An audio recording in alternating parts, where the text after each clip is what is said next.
Chapter 1745. Herr Tang Xiao looked at the serious young man in front of him, nodded, and said, "Of course, there is a significant difference between the two. As you just mentioned, those so-called liberals in the model sector have no idea what should be done or how to do it.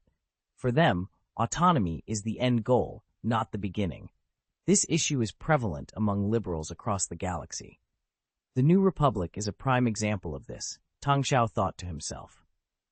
In the original plot, the Rebel Alliance successfully overthrew the Galactic Empire and established a new regime. However, they had no clear vision of what kind of government they should create. As a result, the New Republic was a chaotic mess because all the participating planets wanted was planetary autonomy, rendering the New Republic ineffective. If you advocate for centralized governance, you're labeled as an imperial remnant. If you push for a parliamentary system where everyone discusses matters, you're accused of repeating the mistakes of the old republic. The entire regime focused more on ideals and beliefs than on administration and management. Everything was just slogans without concrete implementation. Consequently, each planet acted independently. Star Wars Episodes 7, 8, and 9 may have had their flaws, but they got one thing right. When the capital of the New Republic was destroyed, the regime fell apart instantly. This wasn't an exaggeration. Given the state of the New Republic at the time, this seemingly exaggerated outcome was actually inevitable. Essentially, everyone reluctantly came together to form the New Republic out of camaraderie. In reality, no one wanted to join this seemingly unified regime. Tang Xiao had already begun to educate his leadership team about the dangers of liberalism. This would be crucial in the near future, having far-reaching impacts, most of which would be negative. He looked at Hari Seldon and said, "So this is the state of those liberals at this time. They lack a complete theoretical system to guide their actions. Developing such a system requires long-term accumulation. The biggest challenge is that the races, cultures, and economic systems of different planets are so diverse that it's difficult to create a theory that can apply to the entire galaxy." Hari Seldon nodded while writing furiously in his notebook. Unlike others who widely used personal terminals and universal tools, this young man preferred to use pen and paper to record his thoughts. "But the model sector is different," Tang Xiao continued. "There, the liberal trend of thought is merely a tool. The real forces behind the scenes are those powerful entities that followed the immigrants. They either had significant strength from the beginning or developed rapidly during the pioneering process, becoming regional overlords. For these people, autonomy is a step towards greater power." Tang Xiao added, "However, if we hadn't let Volgograd Kennedy take the initiative to detonate this bomb, those people wouldn't have chosen to explode at this time if the status quo had been maintained." Hari Seldon nodded and said, "So, on one hand, those people saw that after the battle, the strength of the Dawn Principality was at a low point. But if it digested and absorbed the resources of the Rendeli system, its strength would develop rapidly. They were worried that if they missed this opportunity, they would no longer have room for bargaining after the Dawn Principality's strength expanded. On the other hand, Governor Kennedy's speech at the victory celebration made them realize that a very stable link in the original autonomy plan had suddenly collapsed. So, they chose to fight to the death before complete failure." "You are right," Tang Xiao nodded approvingly.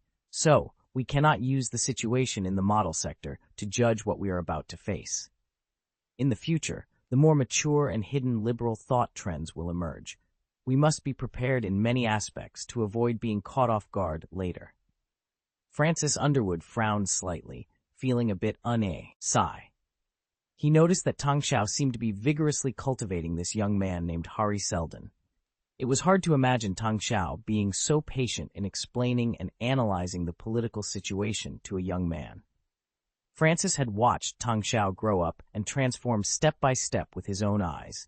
Under the influence of the dark side, Tang Xiao's temper had been very violent.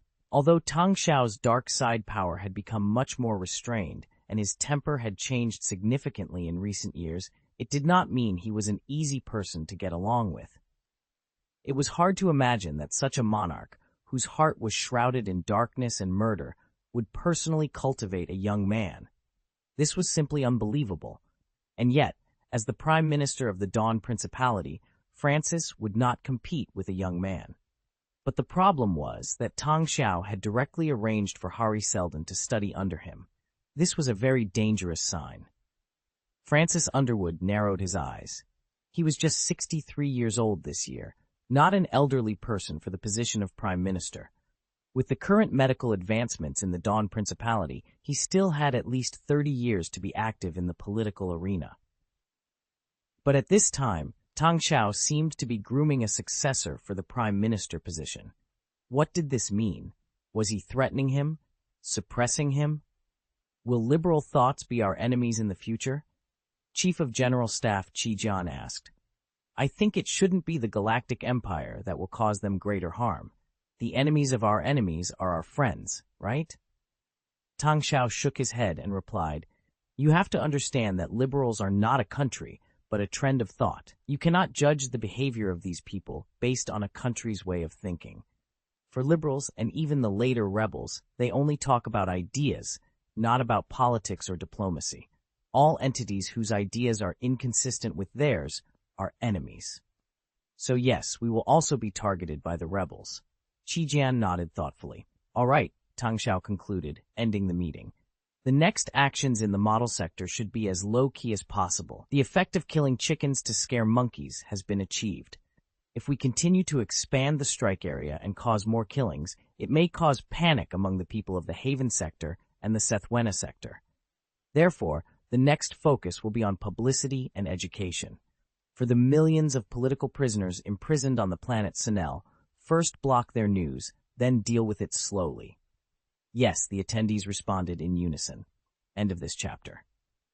Chapter 1746. The Current Situation of Rendili Planet, April 27, 19 BBY, Core Circle of the Milky Way, Planet Rendili. In the Principality of Dawn, there are abundant resources, efficient management, a strong army, honest officials, and most importantly, ample job opportunities with generous remuneration. Those who wish to immigrate can register at their local community's immigration bureau. After reporting your expertise and abilities, the Principality of Dawn will immediately tailor the best job opportunity for you, allowing you to showcase your talents. Residents who are elderly or unable to work will be provided with low-intensity, simple jobs to make ends meet. Additionally, if family members have stable employment, they can receive a support quota and a monthly subsidy. The Principality of Dawn boasts a comprehensive education system and medical care, perfectly addressing the educational needs of children and the medical needs of the elderly. The Principality of Dawn, a self-reliant and prosperous nation. What are you waiting for? Sign up for immigration now. 100,000 places will be drawn every day, and ferry tickets will be fully exempted. Fulfill your dream of a new home. On the spacecraft flying slowly in the sky, giant holographic projections and high-power loudspeakers continuously broadcast immigration advertisements. These advertisements depicted a vibrant Principality of Dawn, suggesting that all the injustices and hardships experienced in the Galactic Republic would be left behind upon arrival. Due to such vigorous publicity and attractive benefits, long queues formed daily at the Immigration Bureau. Many people were eager to start a new life in the Principality of Dawn. It was evident to everyone that since Rendili had betrayed the Galactic Republic and joined the Principality of Dawn, the planet would never return to its previous state. In the past, as part of the Galactic Republic and the headquarters of Rendili Interstellar Power Company, one of the top 3 industrial giants in the galaxy, Rendili received strong support from the Republic. With preferential policies, transportation, and economic benefits, a large number of resources were continuously transported from other planets in the galaxy. This support enabled the planet to sustain a population of 600 billion. However, as Rendili Interstellar Power Company was gradually squeezed out, the living standards on Rendili inevitably declined. To ensure food for 600 billion people, many at the bottom had to survive on rationed nutritional solutions. These solutions, made from who knows what, cockroaches, insects, or even corpses, were processed to remove all harmful substances, leaving only the nutrients necessary to keep people alive. Many had already planned to immigrate, but with no good destination, they had to abandon their plans. Later, when Rendili Interstellar Power Company coerced the planet into betraying the Galactic Republic, the Republic retaliated by blocking Rendili's trade channels. This led to even greater scarcity of supplies, and people began to starve. Fortunately, the Fourth Civilization immediately launched an immigration operation, transporting food from other places by any means necessary. Some officials of the Galactic Republic were bribed, and with the efforts of certain congressmen, the Republic did not completely block the food transport channels. After losing the support of the Galactic Republic, most of the 600 billion people on Rendili became unemployed. This was inevitable, as the operation and construction of the planet could not be sustained without external support. Chapter: The Great Migration. Why would a single planet need 600 billion people? At one point, the unemployment rate on Rendili reached a staggering 70%. The economic system was on the brink of collapse, with essential supplies like food and medicine being strictly rationed. Consequently, the majority of Rendili's population was eager to immigrate. All prospective immigrants had to register at the Immigration Bureau, providing their basic information, specialties, and family details. After registration, they were given a number and instructed to wait for further notification. This information was then sent to the Immigration Bureau in the Principality of Dawn, where the most in-demand talents were prioritized. Once the selections were made, the information was sent back to Rendili, and the chosen individuals were sorted according to priority. Relocating 600 billion people is an enormous undertaking. Before Tang Xiao and Palpatine reached an agreement, Rendili could only send out about 1.2 to 1.5 million people daily. This was achieved by focusing all efforts on transporting immigrants, disregarding other circumstances. However, after the peace agreement, the Rendili trade channel opened, significantly smoothing the immigration process. The daily number of immigrants increased to between 5 and 7 million, and with the addition of more spacecraft, the efficiency of transportation continued to improve. Although the number of people relocating hasn't increased dramatically, the quality of the relocation process has improved significantly. For instance, immigrants can now carry more luggage, and high-level immigrants with special needs are allowed to bring large machinery. Additionally, the large-scale relocation of planetary, industrial facilities has become feasible. Once packed, massive interstellar shipyards can be towed by barges through the Rendili trade channel to the Principality of Dawn. Despite these efforts, many people have not signed up for immigration. It's estimated that around 60% of the population remains unregistered. Most of these individuals believe their lives will improve once others move out. They often have families and established industries, or are simply content with their current lives. Even those who are struggling may fear the unknown and prefer to stay as long as they can survive. To increase acceptance of immigration and address follow-up work after the autonomy event in the model sector, the Principality of Dawn intensified its propaganda and education efforts on Rendili. Almost daily, high-intensity broadcasts highlighted the various benefits of the Duke of Dawn and the wisdom and power of Grand Duke Tang Xiao. The media on Rendili became saturated with information from the Principality of Dawn, including its history, how it defeated the Galactic Republic in the war, and its development policies and concepts.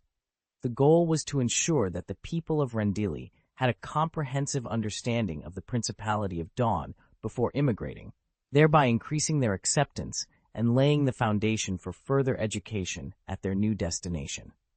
End of chapter. Chapter 1747, Young Wanderer, Part 1. Flight RA3399C to Anaji Planet will take off in 2 hours. Passengers with tickets are asked to use their tickets to enter the spacecraft through the corresponding hatch as soon as possible. A pleasant electronic female voice echoed through the air, guiding the endless stream of people towards their destinations.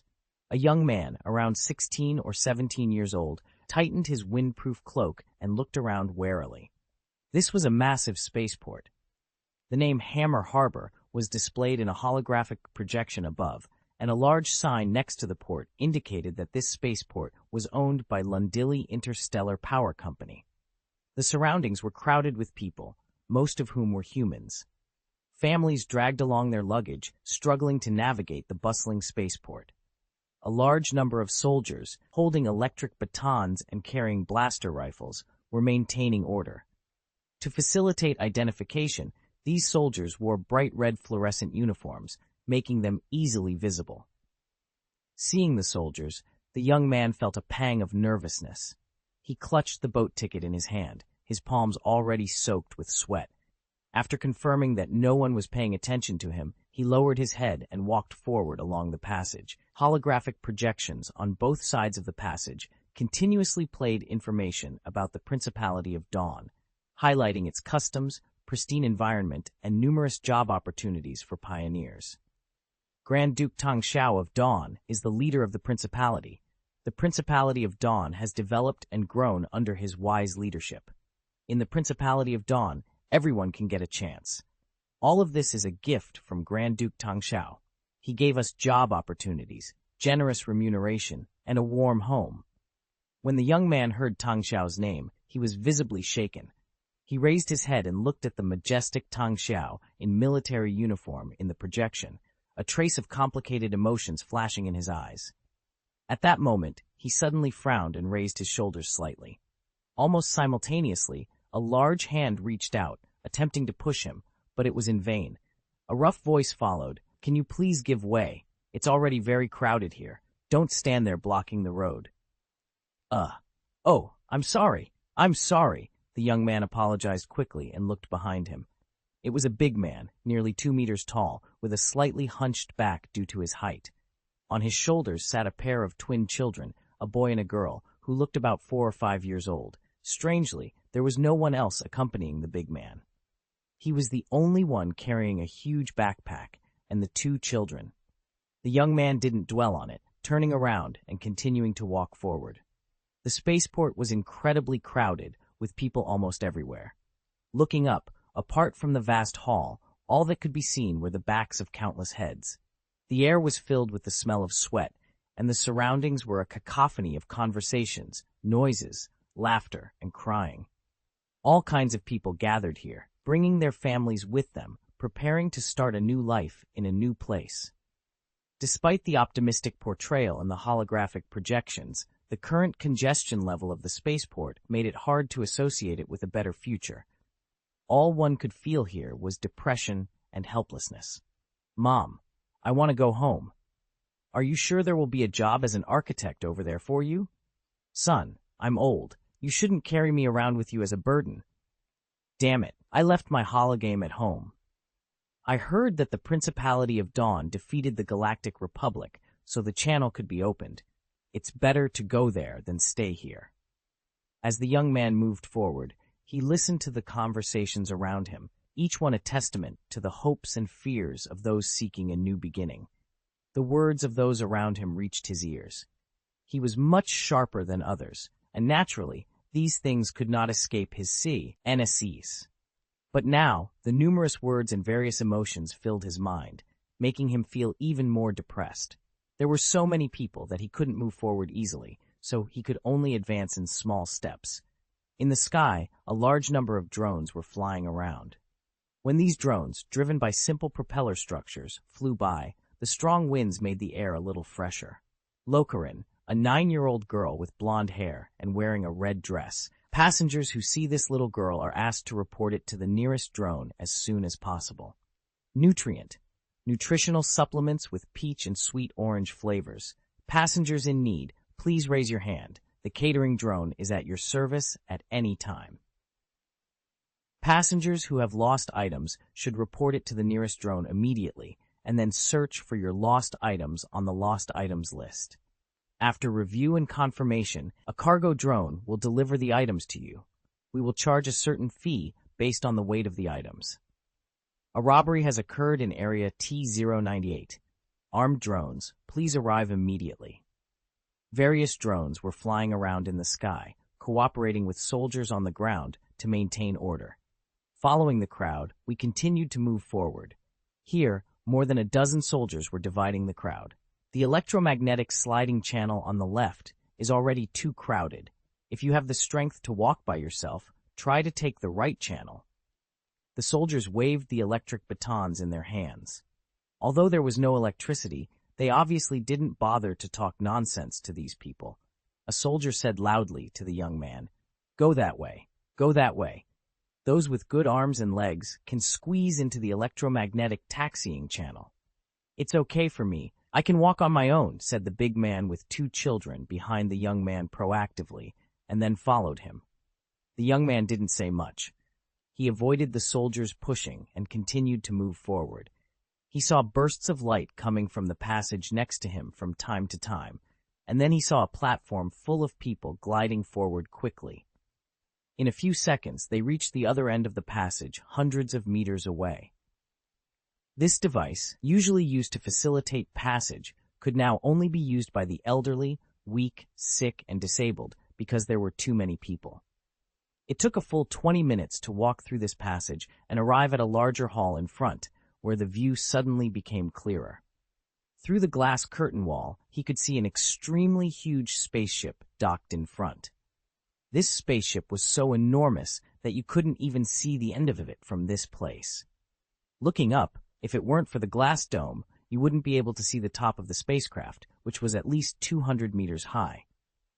"This is Flight RA-3399C to planet Anaji. Please determine the boarding port based on the ticket in your hand." The radio announced overhead. The flow of people began to separate here, and the surroundings suddenly felt a lot more relaxed.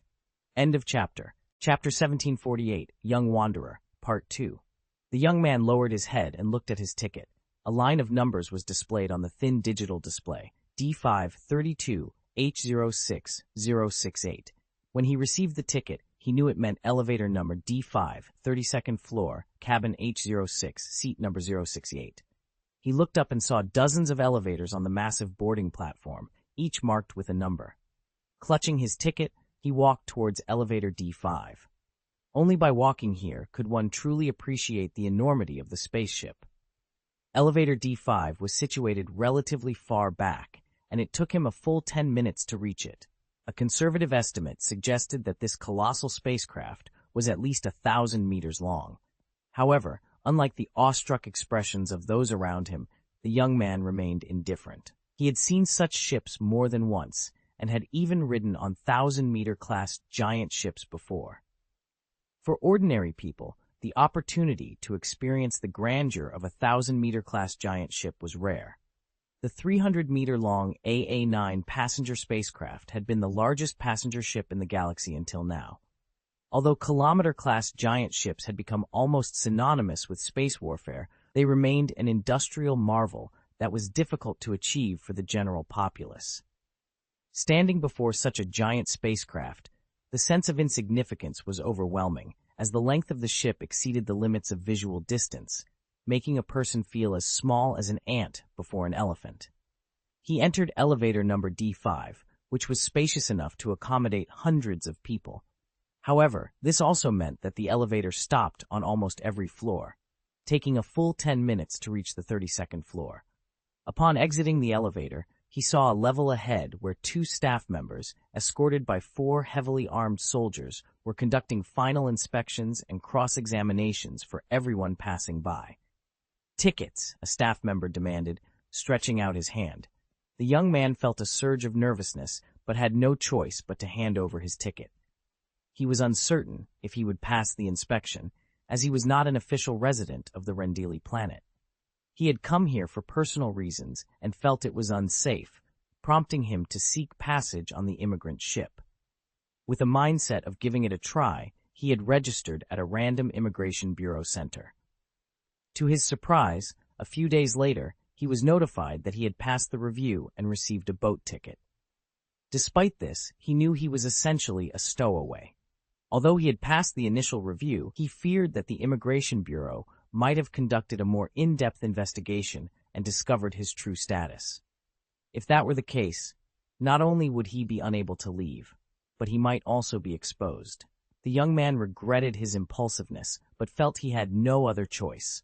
He desperately wanted to leave the core circle of the galaxy and escape to a place where no one knew him. Following the immigration tide of planet Rendili seemed like the best option.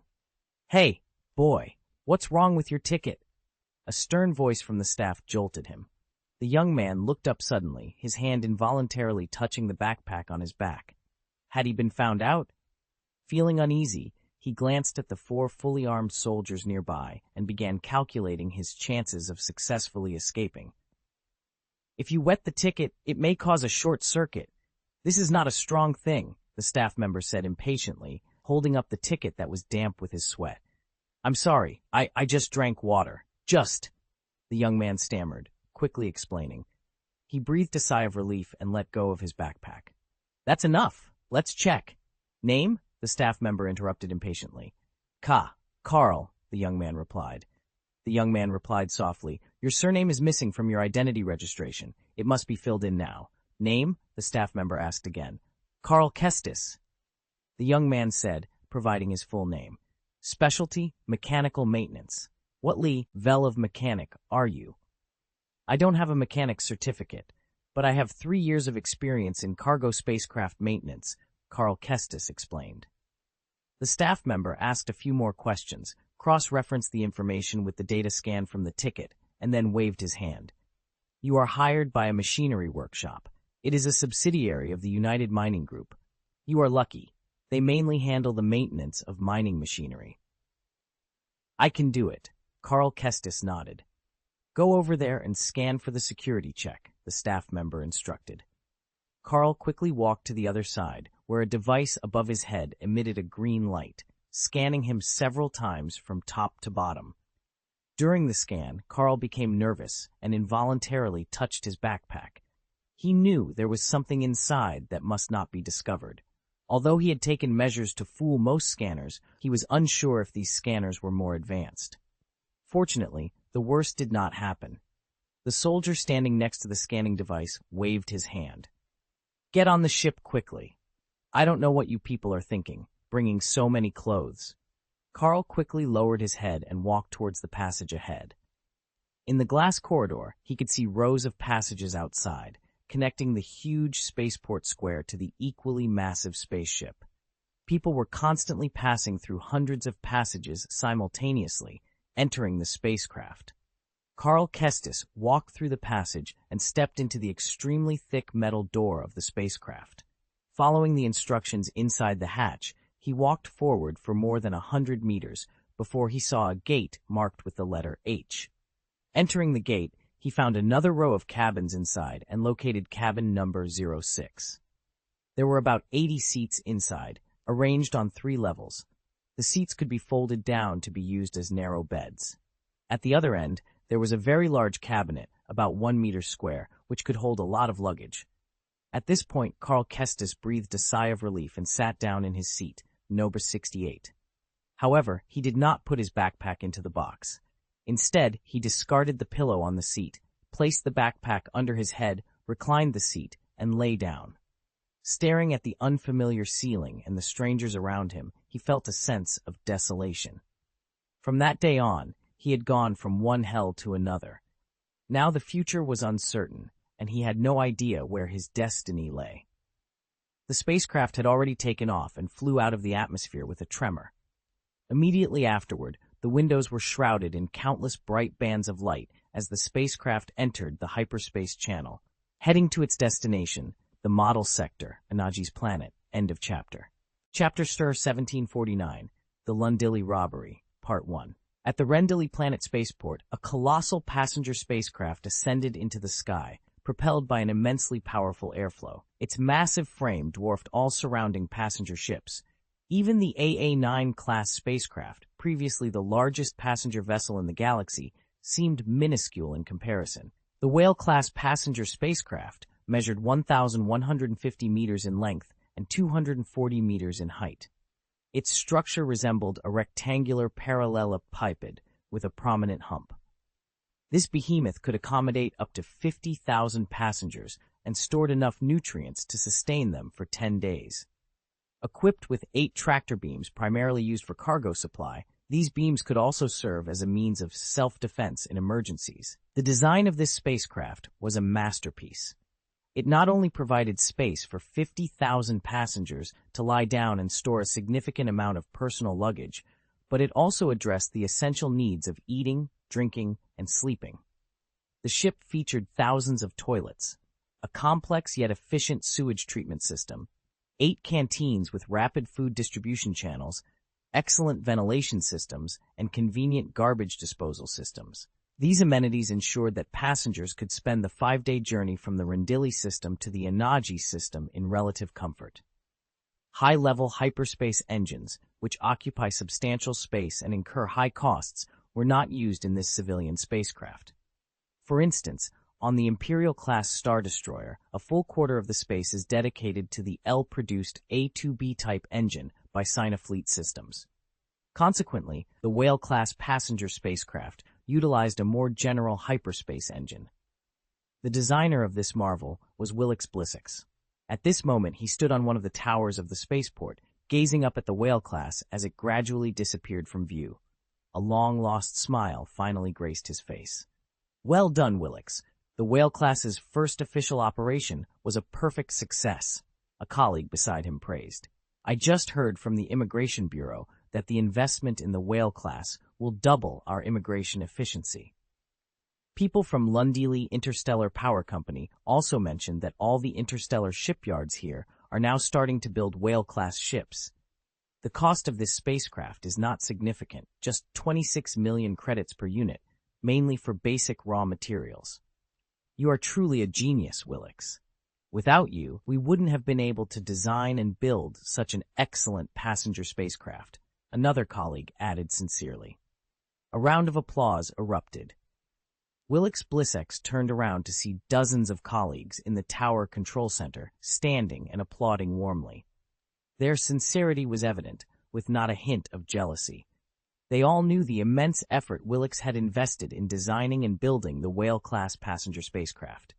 He often stayed up all night, meticulously planning every part, passage, and corner of the ship. It was due to his relentless efforts that this perfect passenger spacecraft came into existence within a few months and was immediately put to use for immigration. What made Willix's work even more commendable was his singular purpose: to help civilians avoid the ravages of war as much as possible. On a smaller scale, if the immigration work of planet Lundili could not be completed in a timely and efficient manner, the onset of war would leave hundreds of billions of residents stranded and vulnerable. On such a planet, large-scale material shortages can occur, potentially claiming the lives of hundreds of billions of people. A stark example of this was the Battle of Eriadu. At that time, Governor Wilhuff Tarkin of the 18th Army faced the approaching General Ling fleet. In response, he concentrated all available supplies and recruited troops on a large scale. Consequently, after the Battle of Eriadu ended and the Fourth Civilization occupied the planet, their first task was to recycle and dispose of over 1 billion on corpses of those who had starved to death. Willix Blissix believed that if there had been a large number of Whale-class passenger ships at that time, more lives could have been saved in the face of such a planetary-scale disaster. This belief drove him to design an efficient, large-capacity passenger spacecraft, aiming to alleviate the suffering of people in the war-torn galaxy. While he couldn't stop the war or the killing, he felt compelled to do something meaningful. To keep costs down, Willix directly rejected the request to transform the Whale-class passenger ship into a modular design. Despite hearing that this request came from the top management of Rendili Interstellar Power Company, who promised additional funds and compensation, he refused. Willix knew that the modular design was intended to preserve the possibility of using the passenger craft for military purposes in the future. Although he was not entirely opposed to designing military spacecraft, such as the Victory II-class Star Destroyer and the Victory III-class Star Destroyer, which he was also involved in, he couldn't accept increasing the cost of the Whale-class ship for such reasons. Higher costs would mean fewer spacecraft and, consequently, fewer lives saved. However, Willix did retain some design interfaces so that when there was less pressure on passenger transportation, the Whale-class passenger spacecraft could be converted into medical ships. These could provide medical services to injured soldiers on the battlefield during wartime and offer medical support to backward and impoverished planets during peacetime. Willix Blissex smiled and high-fived his colleagues when they received the news that the Whale-class passenger spacecraft had successfully entered the hyperspace channel. Relieved, they returned to their homes for a well-deserved rest, planning a celebration party 2 days later. Willix Blissex went home, took a shower, and fell into a deep sleep in his soft bed. However, he did not notice the several pairs of eyes watching his residence in the dark night.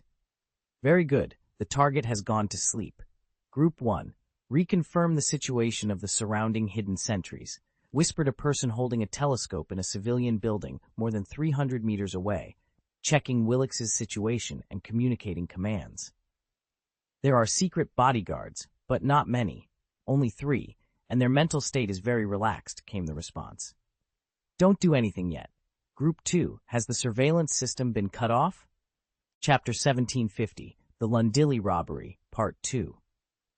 Another voice came through the communication device. Okay, I have replaced the surveillance footage with a video taken from the same angle a few days ago. Surveillance won't detect us. Group 3, report your status. Can the retreat route be guaranteed? No problem. The hovercar is ready. We've modified it and installed a more powerful engine without changing its appearance. The speed can be at least doubled. As a group, after eliminating the secret sentry, how much of a window period do we have? Judging from their mental state, I think we have at least half an hour. Although the target has always been protected, it's now just a habitual presence, and the guard is not tight. But we can't be complacent. The fleet outside the planet is formidable. There are more than 100 capital ships. If they discover us, we won't be able to escape at all. Don't worry, boss. We can definitely complete this mission. The hunter put away his binoculars and quickly disappeared into the night. At the same time, many hidden shadows began to take action in the darkness. The clone's sight positioned himself in a tree, his body firmly pressed against the leafy branches. He aimed at his target through a small gap. Several other snipers were already in place, in different locations. Group 1 is ready, prepared to deal with the hidden sentry at any time, said Sight, wearing a portable tactical eyepiece on his right eye, firmly locking onto the target. Meanwhile, several other clone soldiers, dressed in ordinary clothes for ease of movement, arrived at the nearby network control center. They took their respective positions skillfully. Some were guarding, others were connecting to the data lines and cutting off the external network, while the clone technicians operated quickly on their personal terminals. Team 2 is ready. We've hacked into the opponent's system and can cut off their network signal at any time. If we're lucky, the computer virus I implanted will keep those separatists occupied for a while, the technician reported through the communication device. In the shadow of a building behind Willix's residence, a modified hovercar was parked, surrounded by 4 hover motorcycles, prepared to provide cover during the escape. Several clone soldiers in disguise were also ready. The clone Echo sat in the driver's seat of the hover vehicle and said through the communication device, Group 3 is ready. Send the people over, and we can set off immediately. In a nearby building with a private landing platform, another team of clones had taken control. The clone Beard reported, Group 4 is ready. We've controlled Area A, and the spacecraft is also ready. The police won't notice us for a while. As he spoke, he raised his hand and shook it slightly, causing a dagger to fly in front of him according to his movements. The clone commander Hunter moved quickly and said, Very good. Everyone is in position. Follow my instructions. No matter how lax the other party is, we must achieve our goal with thunderous momentum. Understood. This team of about 15 people was surprisingly the number 99 clone force, secretly established by the Galactic Republic. This force was built mainly on clones that had mutated in the complex battlefield environment. In addition to the 4 members, Hunter, the Clearer King, Crosshair, and the Technician, other clone soldiers had also joined. For example, the former 501st Legion Torrent Company soldier Echo, who was captured by the Separatists and underwent transformation, and the medical soldier Ironbox, who participated in the battle for the Blade Fleet. Additionally, 3 others, Beard, Rainbow, and Yi Zi, had extremely violent reactions during the operation on the planet Harunkar. Clone Force number 99, along with other experimental subjects, now comprises a total of 20 members. They have undergone rigorous training and biochemical modifications by the Kaminoans. Each member has been enhanced according to their unique mutations, making them significantly stronger than ordinary clone soldiers.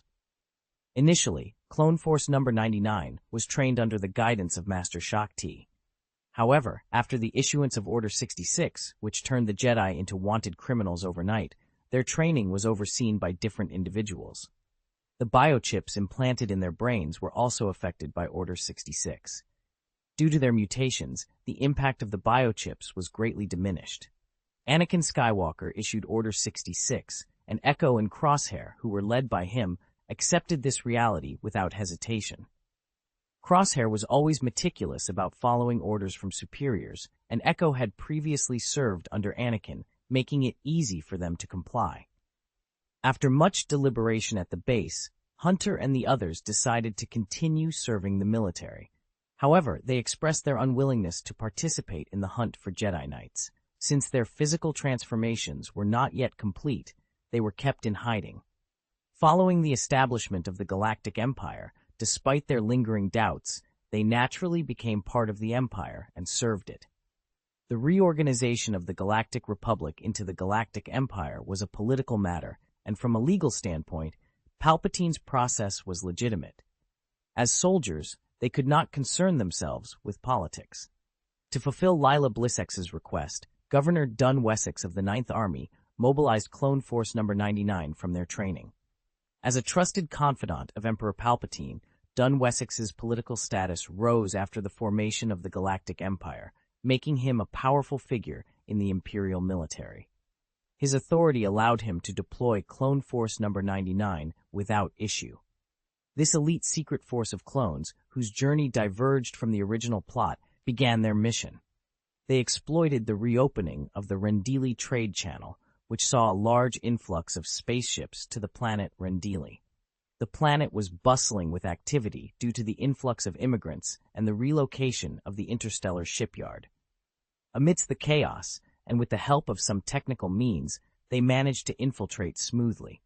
To complete their mission, they disguised themselves in casual clothes, altering their appearances to make it difficult to recognize them as clones of Jango Fett.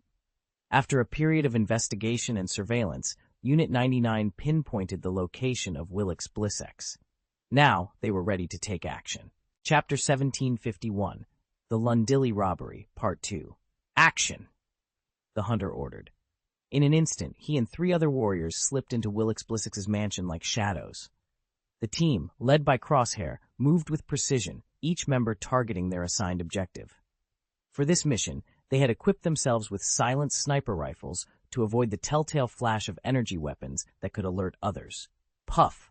A soft sound echoed as 3 guards, hidden in the darkness, fell to the ground simultaneously, unconscious. Though it took only a fraction of a second to pull the trigger, this moment was the result of meticulous planning, extensive training, and seamless coordination. After neutralizing the guards, Crosshair and his team swiftly relocated from their sniper positions, moving to their next vantage points. They would continue to monitor the mansion's surroundings, providing cover for the hunter's team. Inside the mansion, the hunter team had already infiltrated. The technician pressed a button, cutting off all alarm systems and communications. The mansion was now isolated. No one outside knew what was happening within. The hunter, a figure of imposing strength, entered the mansion directly. He found Willix Blissex, still sound asleep, oblivious to the intrusion. Without hesitation, the hunter drew his stun gun and fired. Willix collapsed, unconscious. A soldier beside the hunter quickly picked up Willix, and they began their exit. Group, report the situation, the hunter demanded over the comms as they moved out with their target. All clear, Crosshair's team reported, keeping a vigilant watch on the surroundings. Communications are normal.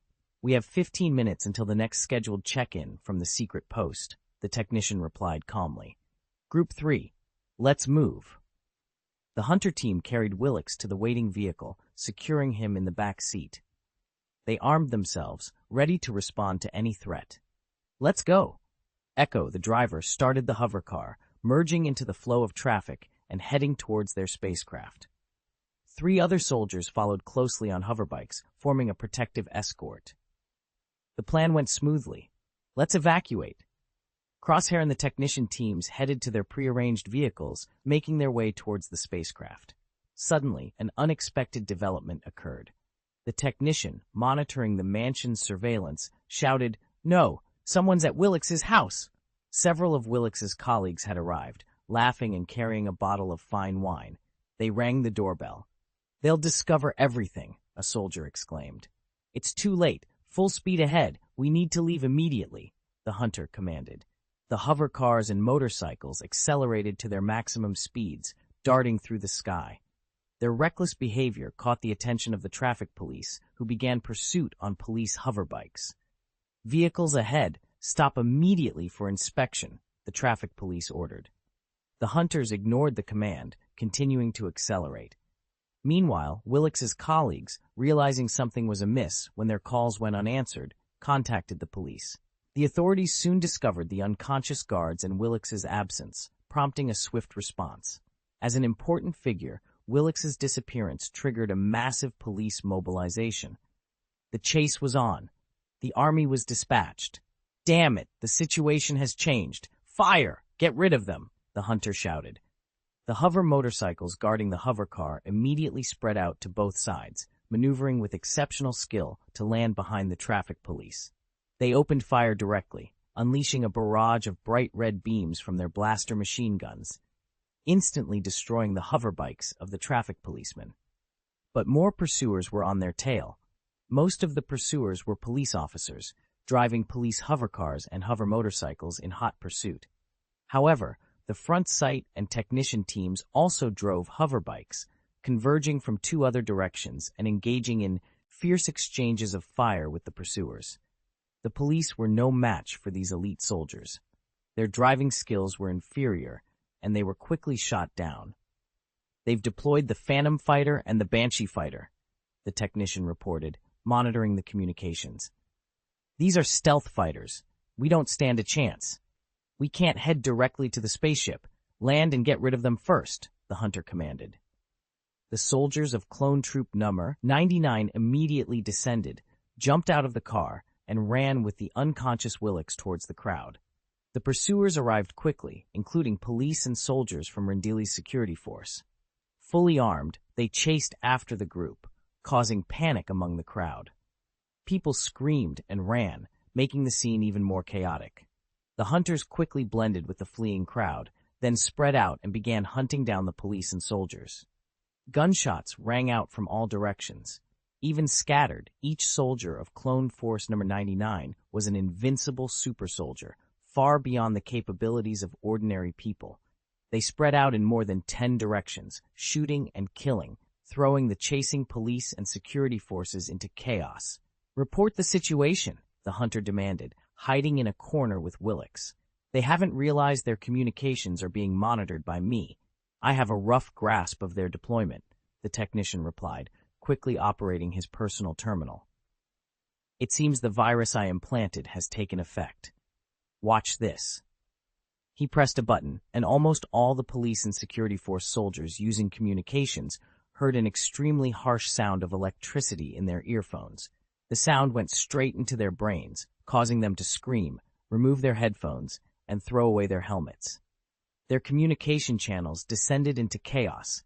"Let's go," the hunter ordered. He emerged from the shadows, firing a burst from his blaster rifle with one hand, taking down several soldiers of the Rendili security force in front of him. He then quickly moved towards the spacecraft. About 10 minutes later, while the police and soldiers were still searching the area, the men of Clone Force 99 had already returned to their prepared spacecraft. Whoosh! There was a roar in the sky, but nothing could be seen. "Ghost Fighter," Echo said, looking at the empty sky with a solemn expression. "What's even more terrifying are the Banshee Fighters, because they don't even make a sound when they fly," Crosshair added. "We can't just leave like this. Once our spaceship is targeted by their fighter jets, we're done for." Beard interjected, "What are you thinking? We still have hostages. I don't believe they would really dare to shoot us down." "Willix is a battleship designer. I think the Separatists would rather kill him than let him fall into the hands of the Republic, the Empire, the hunter said, shaking his head. They still couldn't forget the Galactic Republic, and were not yet accustomed to calling it the Galactic Empire. The Empire's forces were accustomed to calling their enemies Separatists. In their view, even though the Dawn Principality had openly submitted to the Empire, they were still considered evil Separatists. The technician was busy at his personal terminal. We still have a chance. They haven't noticed us yet, but they are expanding their search area. Additionally, a no-fly order has been issued for spacecraft in the local area, but some ships are still coming and going. Although we don't have much time, we can still sneak in and leave. He operated for a while longer, then raised his head and said, "Okay, I released a false target. Now all their attention is in the opposite direction. Take off immediately." "Roger, let's go." Rainbow immediately pressed the button, started the spacecraft's engine, and took off. As they ascended, they saw a building in the distance being bombed by Banshee fighters, and a spacecraft being shot down by a Phantom fighter. But none of this concerned them. They pushed the spacecraft's engine to its maximum, and soon they had exited the planet's atmosphere. Before the Victory-class star destroyers guarding Rendili could react, they had already entered the hyperspace channel and were gone. Willix was kidnapped? Tang Xiao frowned upon receiving the news. He looked displeased at Mrs. M, the Minister of Military Intelligence, who stood before him. "I remember I once said to ensure strict protection for Willix Blissex. Why was he still kidnapped?" Mrs. M lowered her head and said, "Planet Rendili is too chaotic now. With such a huge population and the large-scale immigration plan currently underway, it is difficult to maintain strict control. Additionally, the team responsible for protecting Willix had become too complacent and relaxed." "This is not the first time problems have arisen in the intelligence department," Tang Xiao said, knocking on the table. "Why do I allocate more and more funds to you, increasing the number of intelligence agents, yet the problems also increase?" Mrs. M replied in a deep voice, "That's because of the current territory and population of the Principality." "That's enough. Please step back." Tang Xiao waved his hand dismissively. Mrs. M sighed and left the office. Tang Xiao turned to Adele Ulan, who was standing on the other side, and asked, "What about you? What do you have to say?" Adele Ulan, who had been standing silently, looking pitiful, bowed her head. She approached Tang Xiao and knelt gently on one knee. "I am willing to accept any punishment. I just want to know what role Willix Blissex plays in Rendili Interstellar Power Company now," Tang Xiao asked. "Willix Blissex is still in charge of the design and construction of the Victory 2 class and Victory 3 class star destroyers. However, the recent immigration plan made him worried about a humanitarian disaster, so he made strong demands to stop what he was doing and designed several spacecraft specifically for this plan. Before designing the Whale-class passenger spacecraft, he also completed the design of a supply ship," Adele Ulan explained. Tang Xiao nodded, satisfied with her performance. This showed that Adele Ulan was indeed working hard to study and improve herself, making her qualified to continue following him. With his current status, he could have as many beautiful women as he wanted, but Adele Ulan was unique with her appearance, temperament, family background, and status. If she continued to improve, it would be even better. Of course, Tang Xiao's current plan for the future queen was still the newly born Princess Leia. Although the twins Leia and Luke had been born successfully, Luke was out of the picture for now. The situation was spiraling out of control, which made him a little worried. This was likely the will of the Force interfering. The current Milky Way was shrouded in darkness, and the Force, which tended toward balance, might no longer aid him. Fortunately, Leia was still adopted by Bail Organa, a member of Alderaan, as in the original plot. She was not out of control yet. Now, it was just a matter of waiting for the right time. Adele Ulan continued to introduce the situation regarding Willix. "So, the research and development of the Victory 3 class Star Destroyer will definitely be affected. However, this project is no longer the largest undertaking of the Rendili Interstellar Power Company. According to your request, I have brought Rendili's best team of scientists and battleship designers to Dawn Planet. We are preparing to set up a new research center to study the dusty technologies from the Masonic Alliance. So, do you think Willix Blissex's kidnapping is irrelevant? Tang Xiao asked. Not exactly. If Willix were still with our team, our research and development of new technologies would progress much faster. For a scientific research team, having a genius with a flash of inspiration is indeed very important. However, since the dusty technologies of the Masonic Alliance are already made, they will not affect our final results, only the speed. Adel Ula answered. But this doesn't mean I will allow Palpatine to trample on my territory. Tang Xiao's voice turned cold. You handle the matter of Willix Blissex. No matter what method you use, ensure he returns to the fourth civilization. This is not about value. It's about pride. As ordered. A sharp light flashed in Adel Ulan's eyes. Tang Xiao stood up, leaving Adel kneeling. Although Palpatine and I have temporarily ceased open hostilities, the secret struggle between us will not stop. I don't want to make a bad start on this battlefield.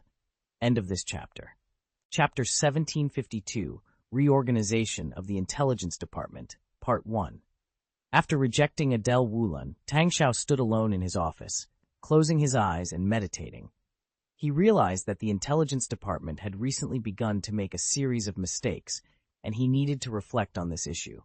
First, they lost track of Luke Skywalker, and now the Republic's special forces had kidnapped Willix Blissex. In addition to these two major incidents, the intelligence community had also started experiencing numerous other omissions. Increasingly, intelligence in some areas had been stolen, or unmonitored riots had occurred. Although, strictly speaking, these issues had objective reasons, such as the Luke Skywalker problem. They couldn't track him too closely because he was located in an isolated manner on a hostile planet, making it highly risky for personnel to lurk or for drones to conduct reconnaissance. More importantly, they had to ensure that Padme Amidala and her entourage, who were in a coma, were not affected. After all, she was pregnant, and they couldn't risk affecting the birth. There was also a reason why Willix Blissex was kidnapped. The planet Rendili was now in chaos. More than half of its 600 billion people were unemployed, and all food depended on a rationing system. It would be strange if there were no problems. Essentially, there were uprisings every 3 days. Under such circumstances, the local police department and garrison were overwhelmed, let alone preventing the infiltration of Galactic Empire agents. Therefore, the only way for the planet Rendili was to loosen internally and tighten externally. They could make as much noise as they wanted on the planet. Anyway, Rendili Interstellar Power Company had more than 100 Victory I-class and Victory II-class star destroyers stationed there. If anyone had the ability to cause trouble, the fleet would handle it. Additionally, it had been almost more than a year since Willix Blissex joined the fourth civilization with Rendili, and no one had come to challenge him. How could he guard against thieves for 1,000 days if he could only be a thief for 1,000 days? So, it was normal to relax a bit. But here's the problem. There was no issue with Mrs. M's ability. She had many capable people under her, including legendary figures like 007. This was the incredible thing about Tang Xiao's mothership. He had no shortage of outstanding talents in various fields. Since there were no problems with the personnel, but issues still arose, it could only mean that this department was already overwhelmed. Military intelligence had too many responsibilities that needed to be shared. In the previous reorganization, Tang Xiao split the original intelligence department into 3. Mrs. M's Military Intelligence Department, Ni Yongxiao's Secret Intelligence Department, and the National Security Agency led by Helmut Zemo. But now Tang Xiao began to reflect that he still relied too much on the Military Intelligence Department for daily intelligence. Because they were in a state of war before this, many things came from the Military Intelligence Department. At that time, the goals were clear, and the Galactic Republic itself was full of loopholes, so the Military Intelligence Department repeatedly performed brilliantly. Now, however, with the fall of the Galactic Republic and its reorganization into the Galactic Empire, the Empire had obviously strengthened its intelligence capabilities. The environment in the Dawn Principality had begun to focus on internal problems, with enemies hiding in the dark. Coupled with the recently vigorously promoted relocation plan for the planet Rendili, This had caused the overall security situation in the Dawn Principality to drop significantly. As a result, the Military Intelligence Department was overwhelmed. At the same time, the National Security Bureau was mainly responsible for public security and monitoring senior officials within the Principality of Dawn. The former was called the National Security Bureau, and the latter was called the Ministry of Internal Affairs. However, these departments have not been exercising their power effectively. Additionally, Tang Xiao, despite being a gang leader, finds himself overwhelmed by the responsibilities of the Secret Intelligence Department. His focus has been diverted to the spice business, which has recently faced complications due to changes in Hutt space. Consequently, Tang Xiao's Secret Intelligence Department has strayed from its intended path, collaborating with Titan Security and the Scourge Legion due to business issues. To address this, it is necessary to reorganize the Intelligence Department and alleviate the burden on Mrs. M's Military Intelligence Department. Both Helmut Zemo and Tang Xiao need to be removed from their intelligence roles to focus on their respective affairs full-time. This will allow for greater empowerment of the National Security Agency and the Secret Intelligence Service. Given the tight financial constraints, more resources need to be allocated to the Intelligence Department to enhance its capabilities. First and foremost, strong leadership is required for both departments. Tang Xiao considered that the Fourth Civilization, being newly established, lacks a solid foundation. Many of its cultivated talents have not yet fully matured. Therefore, it is necessary to seek additional talent from the hibernation pods of the Mothership. Gabriel Tosh and his Academy of Ghosts come to mind. Tosh was previously injured by Darth Tenebris, whose powerful dark side force nearly killed him. Although Tang Xiao managed to heal him, Tosh's nervous system suffered significant damage. This means that if Tosh is attacked by a powerful force again, his fragile nerves could be irreparably damaged, potentially leading to paralysis. With the addition of Nova, Gabriel Tosh can now take a back seat. His primary responsibility will be to train ghost agents at the Ghost Academy, a task well within his capabilities. His remaining energy can be directed towards managing the internal affairs of the Dawn Principality. Tang Xiao decided to appoint Gabriel Tosh as the Dean of the Ghost Academy and concurrently as the Deputy Minister of the Secret Intelligence Department. This will increase the power of the Secret Intelligence Department, making it directly subordinate to Tang Xiao.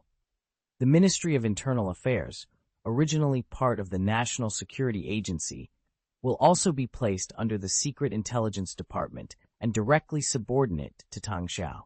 The Secret Intelligence Service will now have two branches, the Secret Police and the Ministry of Internal Affairs. The Ministry of Internal Affairs will be responsible for monitoring and dealing with senior officials within the Principality of Dawn. If necessary, Tang Xiao can personally order the arrest or even execution of any official within the Principality. This role is well suited for the cold-blooded and ruthless Gabriel Tosh. The secret police will be responsible for monitoring other intelligence departments and covertly eliminating potential threats to the Principality of Dawn. They will handle actions that cannot be publicly exposed.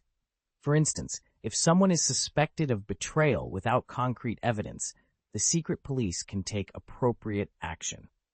Therefore, the head of the Secret Intelligence Department does not need to possess extraordinary abilities, but must be sufficiently ruthless. However, managing a team of killers, including ghost agents, requires more than just ruthlessness. Tang Xiao pondered for a moment and selected a name from the list of legendary figures, Solomon Lane. By the way, I am making a conscious effort to avoid including superheroes and supervillains from Marvel and DC in this narrative. However, I would not hesitate to incorporate certain characters who may not possess extraordinary powers but have their own unique charm will also make an appearance. For instance, the director of the National Security Bureau will be a Marvel character without any special abilities. It is not someone who meddles with Iron Man. Chapter 1753, Reorganization of the Intelligence Department, Part 2. Tang Xiao looked at the name with satisfaction and selected Confirm on the wake-up button. The current Principality of Dawn could easily meet all the conditions Solomon Lane desired. He wanted state-level support, the ability to act without constraints, and to serve the powerful. Solomon Lane, the leader of the Syndicate in the Mission Impossible series, was the biggest villain. The Syndicate's purpose was to create chaos and drive the plot forward. However, Solomon Lane was indeed a very charismatic figure. Tang Xiao particularly liked one sentence from his introduction. Killing used to be about maintaining order, but now it's about changing the situation. This sentence clarified Solomon Lane's purpose for establishing the Syndicate. He yearned for power and hoped the world would be ruled by absolute power and order. At the same time, he wanted to be the one who could decide life and death within this power structure. The first half of the sentence pointed out his purpose, and the second half explained his method. Is there anyone more suitable for the Secret Intelligence Service? Even if Tang Xiao didn't speak, Solomon Lane would likely be intoxicated with such power and take the initiative to expose the shady dealings among the internal officials of the Dawn Principality. As for Solomon Lane's ambition, this was not an issue Tang Xiao needed to consider. He was just an ordinary person. Tang Xiao could crush him with one finger, not to mention Gabriel Tosh as the deputy minister and the ghost agents as his minions. After so many battles and events, Gabriel Tosh's loyalty to Tang Xiao was unquestionable, forming a good balance. In the subsequent conversation between Tang Xiao and Solomon Lane, it was also proven that his judgment was sound. Solomon Lane.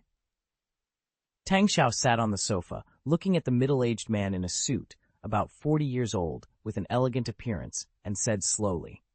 Solomon Lane adjusted his glasses and smiled slightly, his expression revealing no clues. Even in Tang Xiao's perception, his superficial emotions were very stable, unaffected by the appearance of someone beyond his understanding. This emotion was common among those who woke up from the hibernation cabins of the Mothership. You are the manager of the Mothership. I have also received some information. It seems that you can meet the conditions I once wrote, Solomon Lane said lightly.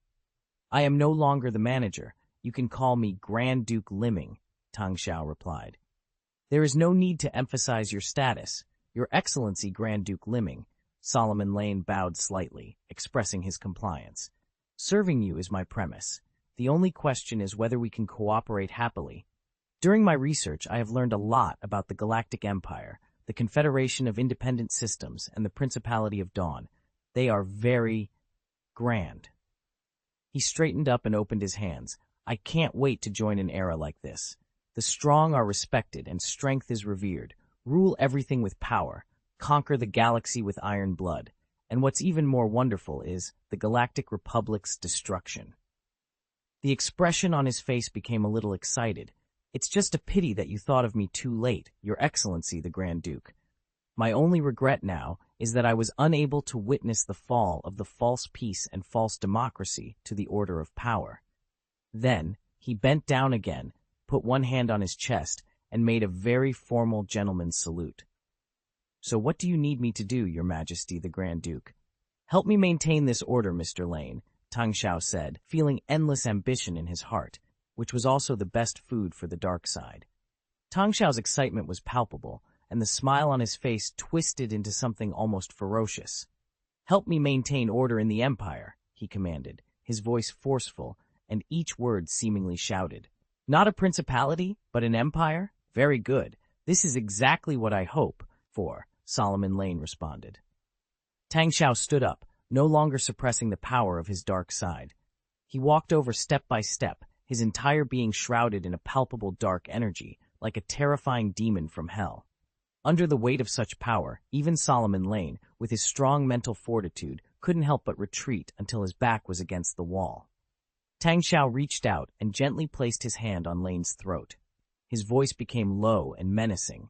I will let you lead the most powerful, cold-blooded, and efficient killers under my command. And you need to maintain this order for me. I will have the most powerful fleet ever to sweep across the entire galaxy. But right now we are still growing. I don't want anything from within to hinder my progress. Can you do it? A drop of cold sweat slid down Solomon Lane's forehead as he nodded vigorously.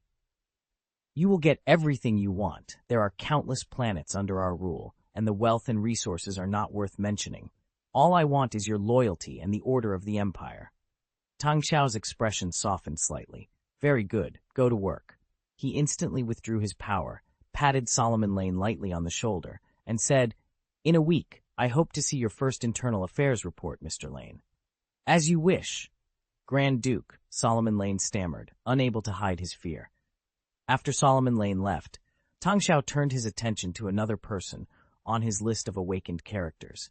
This individual was the complete opposite of Solomon Lane, upright, intelligent, capable, and skilled in management. She was also one of the founders of a renowned intelligence agency. Tang Xiao knew he had to approach her differently. He had just faced Solomon Lane, a man who needed to be overpowered and intimidated. But with her, he needed to be more strategic and respectful. After calming the dark side power within him, Tang Xiao returned to his office with a cheerful demeanor. He extended his hand to a woman who was already waiting there. "Hello, Miss Margaret Page Carter," he greeted warmly. Chapter 1754, Agent Carter. "Hello, Grand Duke Dawn." Margaret Page Carter replied formally. Tang Xiao, who was well aware of her background, recognized this as a sign of her resistance to him. This was expected. Given his current state, any character with a strong moral compass would react similarly upon their initial encounter. For instance, Rory Swan and Zelicus were initially resistant when they first sensed the power of his dark side. However, over time, the vast opportunities provided and the relentless pressure from the Galactic Republic left them with little time to dwell on their reservations. Now that the Galactic Empire had been established and a peace agreement signed with the Principality of Dawn, external pressures had lessened, allowing internal conflicts to surface. This was why Tang Xiao had promptly begun reorganizing the intelligence department. "What are your plans for the position I am about to hand over to you?" Tang Xiao asked. "The National Security Agency? Indeed, this is something I am capable of. But I still need some time to learn more about the situation in this country. After all, you know." Peggy Carter smiled bitterly and patted her head. Dressed in a military green, 1960s-style Blue Star uniform, she pointed at a spaceship that had just taken off outside the window. No matter the era, the challenges faced by intelligence and security work remain the same. Don't underestimate yourself. The advancement of science and technology will bring us more convenience. I believe that in the 1960s, you created an organization like Eschild. With the resources you have now, you can certainly do even better, Tang Xiao said with a smile. Peggy Carter shook her head. "I only have some vague memories of Shield and other things. However, there is still a big difference between you and what I imagined." "What do you think I should be like?" Tang Xiao asked. "As a dictator, you should be more dictatorial instead of talking to me like this," Peggy Carter said with a smile. Tang Xiao looked at the elegant woman in front of him and felt that she indeed had an aura that could influence those around her. She was sunny and cheerful, likely in her early 30s, which should be the beginning of her peak period. After all, from this time until she was in her 40s, she had already created a shield. Peggy Carter had brown hair with big waves, bright lipstick, wide cheeks, and a heroic spirit between her eyebrows, indicating her talkative personality and strong ability to act. He chuckled and said, "Everyone has two sides, Miss Carter. I just think I should talk to you in this way, not my other side that is intimidating." He raised his hand, and the potted plant on the table withered instantly. Even the soil inside became lifeless. However, when he turned his hand over again, the dead potted plant instantly came back to life and even sprouted some buds.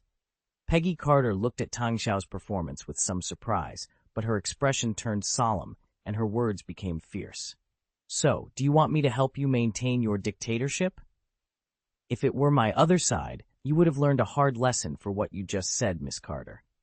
One thing is for sure, I am a dictator, and definitely the type with a bad temper. However, I can assure you that my dictatorship is for this country and this civilization. Because I know better than anyone else that if I want to reach a higher peak of power, the strength of civilization is my only way," Tang Xiao said. "Many dictators use the country to cover up their ambitions," Carter said calmly. "I have never concealed my ambition," Tang Xiao smiled slightly and said patiently. "Everything exists for a reason. To use something you are familiar with as an example, Hitler's rise to power was not merely his own choice, it was a reflection of the times. Similarly, you should know that the Galactic Republic crumbled into ashes and became a relic of history just 6 months ago. Do you know why? Peggy Carter tilted her head slightly, indicating her interest. In a universe where every planet hosts different races, civilizations, habits, languages, and even body structures, all with histories spanning tens of thousands of years, how can democracy survive? Tang Xiao sat at his desk, folding his hands and leaning forward. The fall of the Galactic Republic tells us it cannot. The Republic was torn apart from within by those who, after the establishment of the Galactic Empire, chanted slogans of freedom. He smiled sarcastically. Isn't it ironic, Miss Carter? When democracy existed, they resisted the Republic's call for their own selfish interests and shirked their obligations. Yet, when democracy was replaced by autocracy, they emerged again, shouting for freedom. Do you think they yearn for democracy or freedom? Peggy Carter responded cautiously. You should know that this is not a healthy social form. Everyone should have the opportunity to choose. The times chose me as well, Tang Xiao continued. Under my leadership, the Fourth Civilization repelled the mighty Galactic Republic, emerged from the small Endor galaxy, and became a force that could shake the galaxy. This already shows where the right choice lies, Miss Carter. You are about to serve a great civilization that is enlightened, efficient, clean, tolerant, and wealthy, but also strong, cold, centralized, authoritarian, and driven by the survival of the fittest. So tell me, Miss Carter, do you intend to use democracy as a weapon to plunge such a civilization back into chaos and civil war? Peggy Carter smiled slightly and nodded. I understand what you mean. I sincerely hope that the Fourth Civilization can continue to develop and grow, and I will do my best to maintain a stable and peaceful country. Likewise, I hope you will not forget what you said today. The strength of this country and its people should always be the highest priority. Tang Xiao stood up, shook hands with Peggy Carter, and said, In that case, the next steps will be much easier. I have arranged 2 lieutenants for you. You should go and meet them first. As a side note, someone previously asked why Black Widow wasn't chosen. One reason is that the inclusion of superheroes would affect the overall style of the book. Superheroes typically emphasize individual prowess over national interests, whereas this book takes the opposite approach. Additionally, most superheroes, including Black Widow, are powerful individually but lack the skills necessary for governance. Chapter 755, National Security Bureau Team. Adjutant, spying on me? Peggy Carter raised an eyebrow. I have made careful arrangements for your assistant. What you said is not accurate, Tang Xiao replied, pressing a button on the table. I monitor everyone. However, after pressing the button, there was no response. After a moment, a communication came through. Hey, leader, we are blocked and can't get in. What do you mean you can't come in? Tang Xiao's face turned cold. At this time, another line of communication came through. Your Majesty, a Thor mecha broke in at the door. Although the identification code is correct, it is too dangerous. We have stopped the Thor mecha. Please rest assured that we will properly handle this situation. Thor mecha? What on earth is going on? Tang Xiao was visibly displeased. Your Majesty, please don't worry. We will definitely resolve it, the communication line assured. No need. I'll come over in person. Tang Xiao immediately turned off the communication and said to Carter, Come with me. I probably know who it is. They walked out of the office and took the elevator to the entrance of the Grand Duke's mansion. Sure enough, they saw a 20-meter-tall, intimidating mecha outside the door. Dozens of soldiers and 2 wolf warrior mechas had already gathered in front of it. In the distance, more defense forces were approaching. There was a slight engine sound in the sky, but nothing could be seen, indicating that the Banshee fighter jet was in position with its stealth system activated. Seeing the massive Thor mecha, even the usually composed Peggy Carter was visibly shocked, her lips slightly parted. However, this Thor mecha was not equipped with any weapons, making it less intimidating. If it had been armed with a massive 350mm caliber heavy cannon, it would have been even more formidable. Tang Xiao walked over and waved his hands. The surrounding troops immediately stood at attention, saluted him, and then dispersed. Within a few minutes, only Tang Xiao, Peggy Carter and the Thor mecha remained. He turned to Peggy Carter, who had just recovered from her shock. Let's get to know each other. This is your adjutant and bodyguard. This huge robot? I have to carry it to work all day? Peggy Carter asked, pointing to the Thor mecha. No, that's your adjutant, Tang Xiao clarified, pointing at the feet of the Thor mecha. Only then did Peggy Carter notice a man standing there, wearing a black combat uniform, with side-parted hair and a round shield on his back. He was not very tall and was almost unnoticeable against the backdrop of the Thor mecha. Introducing Xiamen, your adjutant, Tang Xiao said, waving for Xiamen to come over. In this galaxy, there are many mysterious powers that you don't know much about yet, but one person can easily destroy a tank or even a battleship. Therefore, Xiamen will protect you so that you will not be easily harmed. Hey, is this my new boss? Hello. Nice to meet you, Xiamen said somewhat naively, holding Carter's hand tightly with both hands and shaking it several times. Hello, Mr. Xi, Peggy Carter replied, feeling her rhythm completely disrupted by this person. She forced a smile, somewhat uncomfortable. You and he should work well together. Although he doesn't look very smart, that's just on the surface. In addition, he is a good person. A very good person, Tang Xiao said. Although Xiamen is a copycat of Captain America, and even Tang Xiao himself doesn't know how such a character could appear in the Mothership, there are some similarities. He arranged for Xiamen to come to the National Security Agency as Peggy Carter's adjutant.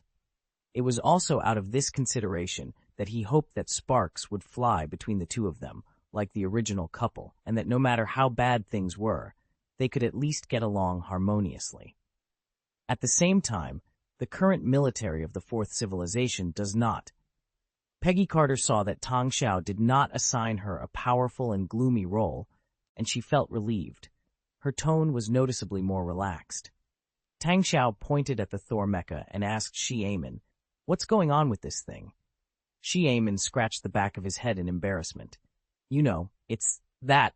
Haha," he stammered. "Your Excellency, I was in a hurry just now. I was cooperating with Dr. Zhang Jirui on some experiments, so I rushed over as soon as possible before I could change into my normal body." A deep, monotonous voice came from the loudspeaker of the Thor mecha. "Your job is not to cooperate with Zhang Jirui in conducting experiments, General Kalani," Tang Xiao said sternly. "I understand, Your Excellency the Grand Duke. Zhang Jirui has sent people to bring my body over as soon as possible," the voice responded. To everyone's surprise, the Thor mecha was being piloted by General Kalani. He was also the other lieutenant Tang Xiao had chosen for Peggy Carter, and he would serve as the Deputy Minister of the National Security Agency. After successfully escaping from planet Kuat, General Kalani never returned to the Confederacy of Independent Systems, but stayed with Zhang Jirui. It seemed that after piloting the Thor mecha during the battle on planet Kuat, he had developed a keen interest in this type of mecha. The CPU of the Thor mecha would stall if he didn't drive it for almost a day. Later, when the Galactic Republic invaded the model sector, General Kalani participated in the battle while piloting a Thor mecha. After the battle, Tang Xiao asked him to stay and serve the Fourth Civilization, and General Kalani readily agreed. He was already considered dead by the Confederacy of Independent Systems, having been recorded as killed on the Dexon satellite of planet Onderon. After learning about General Kalani's iron-fisted methods of forcing the rebels into dire straits on planet Onderon, Tang Xiao decided to let him join the National Security Agency as deputy director to work with Peggy Carter. What Carter had said was correct. The person used to monitor and balance her was General Kalani. General Kalani's ruthless methods were the perfect counterbalance to Peggy Carter's approach. At the same time, he was not a complete extremist like Solomon Lane. Therefore, with both of them jointly commanding the National Security Agency, there would undoubtedly be constant conflicts, but a perfect balance would be achieved between the two. At this moment, a hover vehicle quickly arrived with General Kalani's body on it. After a simple replacement, General Kalani, now in his true form, walked up to Carter and said, "Let me reintroduce myself. Kalani, Deputy Director of the National Security Agency." Chapter 1756, Carter's Determination. General Kalani's original body was abandoned during the Battle of Dexon Satellite. Later, he directly implanted his chip into the Thor mecha. Tyron Heavy Industries eventually rebuilt his body according to the original specifications, but General Kalani, who had become addicted to piloting the Thor mecha, rarely used it. Standing about 2 meters tall, with a black body adorned with golden patterns and 3 electronic eyes arranged in a Z-shaped pattern, General Kalani's central electronic eye featured a more complex device, making it distinct. This design gave General Kalani an imposing presence, easily distinguishing him from other mass-produced robots. He approached Peggy Carter, placing his hands behind his back, and said, "Hello, Miss Carter." Although his tone remained low and monotone, devoid of inflection, there was a newfound seriousness in his voice that wasn't present when he spoke from within the Thor mecha. It even conveyed a sense of depth. "Are you really a robot?" Peggy Carter asked, scrutinizing General Kalani, now Director Kalani. She had just witnessed technicians open the core of the Thor mecha, extract a set of chips, and install them into the robot standing before her. Then he spoke. Technically, Kalani didn't have a mouth, just a pointed sound-producing device. "To be precise, I'm a TS-series super tactical robot," Director Kalani clarified. "Can you handle complex and ever-changing intelligence situations?" Carter still seemed skeptical. "I believe I have considerable experience in that area," Chief Kalani replied. Peggy Carter decided not to dwell on it further. She looked at Director Kalani and Shi Amin standing opposite her and smiled. "Then, I hope we can work together to fulfill the responsibilities of the National Security Agency and protect the people of this country." "Ha! This is necessary." Shi Amin responded with a silly grin. "No problem, I'll do my job," Chief Kalani affirmed. Tang Xiao waved his hand dismissively. "All right, the National Security Agency is now in your hands. Familiarize yourself with the manpower and resources at your disposal. For your first task, I suggest you review the recent news about the model planet's district autonomy events. This will likely be a major focus of your work moving forward." "Understood," Peggy Carter nodded, walking over to shake hands with Tang Xiao again. "You must understand one thing, Miss Carter," Tang Xiao warned. "It is the country itself that protects the people. For any attempt to subvert this country, the first thing you need to consider is the impact on the people. If you believe that the way national institutions operate is more important than the country itself, then I suggest you resign now, settle down on planet Dawn, and find someone to marry." A golden glare flashed in his eyes, and his tone deepened. "Don't make me. Take your life with my own hands in the future." Peggy Carter frowned but said nothing more, nodding slightly. "I rarely tell people so much," Tang Xiao continued. "It's because you need to understand that, in my heart, compared to people like Solomon Lane, you are the more unstable one. But I still believe you are the best candidate for the director of the National Security Bureau. That's the main reason you are standing here." 3 days later, at the National Security Bureau headquarters on Dawn Planet. "This is a concentration camp." Peggy Carter slammed a document in front of Kalani. "Nearly 8 million people. They are imprisoned on the planet Sonel for such reasons. And there is no doubt that Tang Xiao does not plan to let these people out alive. 8 million people. It only took him just 5 days to do what Nasui took 5 years to do." Director Kalani remained indifferent, or perhaps, as a robot, he had no expression or emotion. He glanced at the report, transferred the file to his processor, and then said, "Their demands are undermining the foundation of the Principality of Dawn as a unified country. Therefore, this is a normal approach. Additionally, what you mentioned about Naji, a symbol, a piece of history, I would show interest in that. Don't you have any responsibility for putting 8 million people in concentration camps and waiting for execution?" Peggy Carter shouted. "That's right, you are just a robot.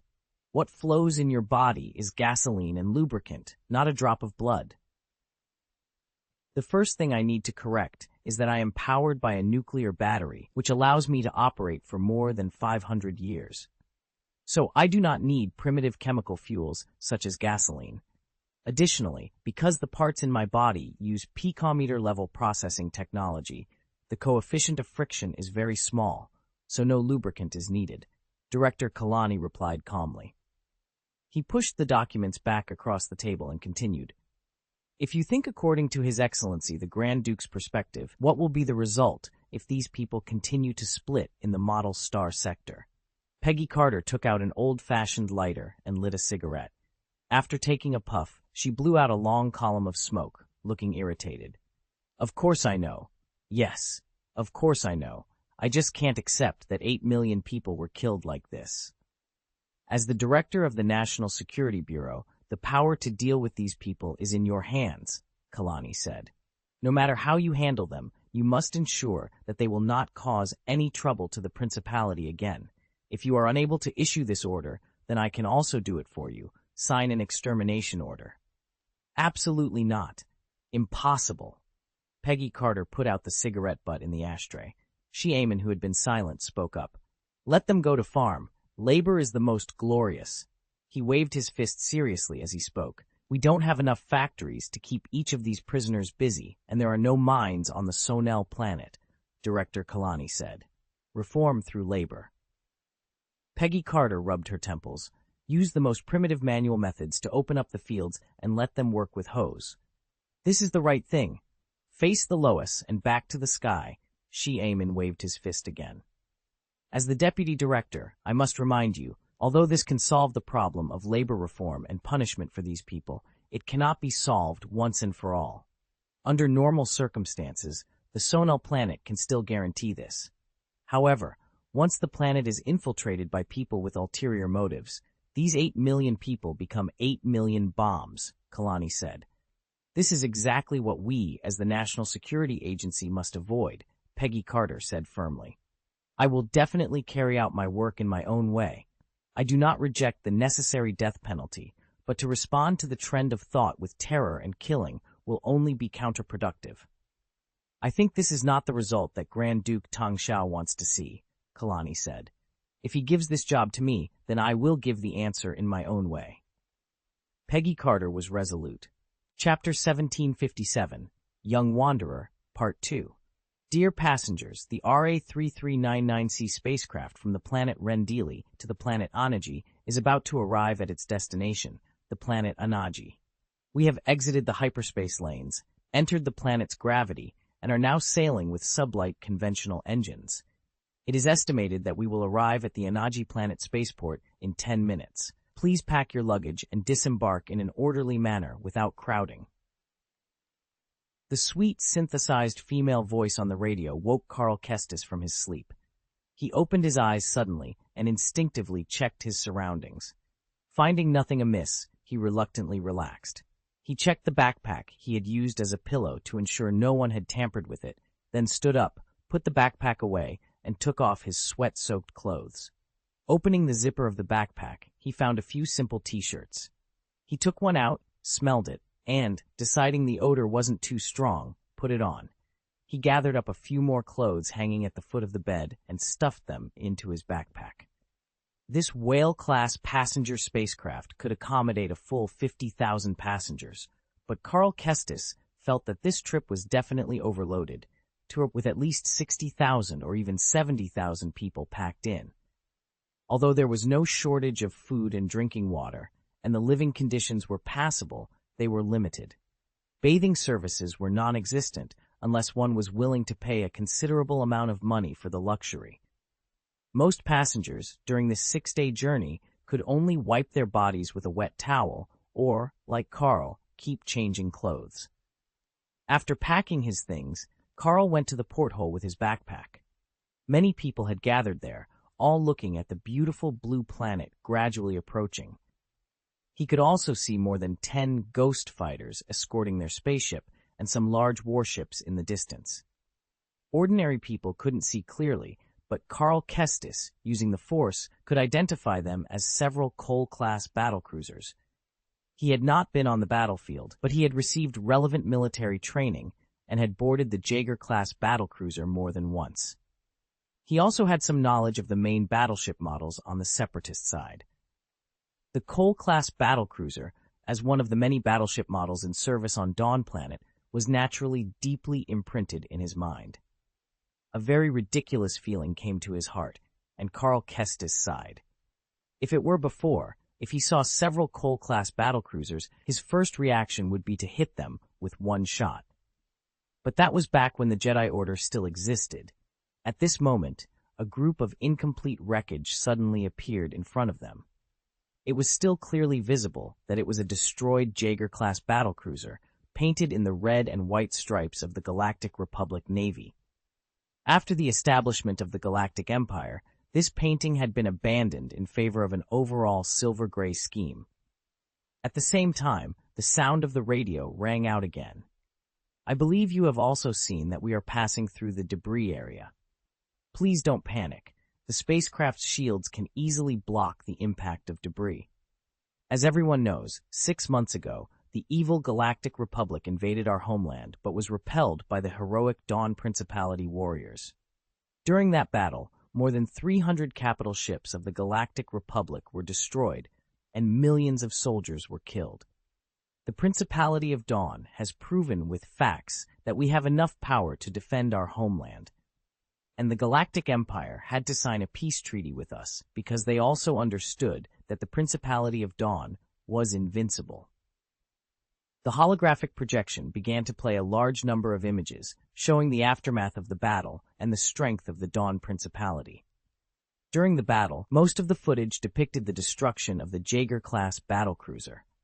Masterful editing and post-production, paired with electrifying music, made these scenes look stunning and inspiring.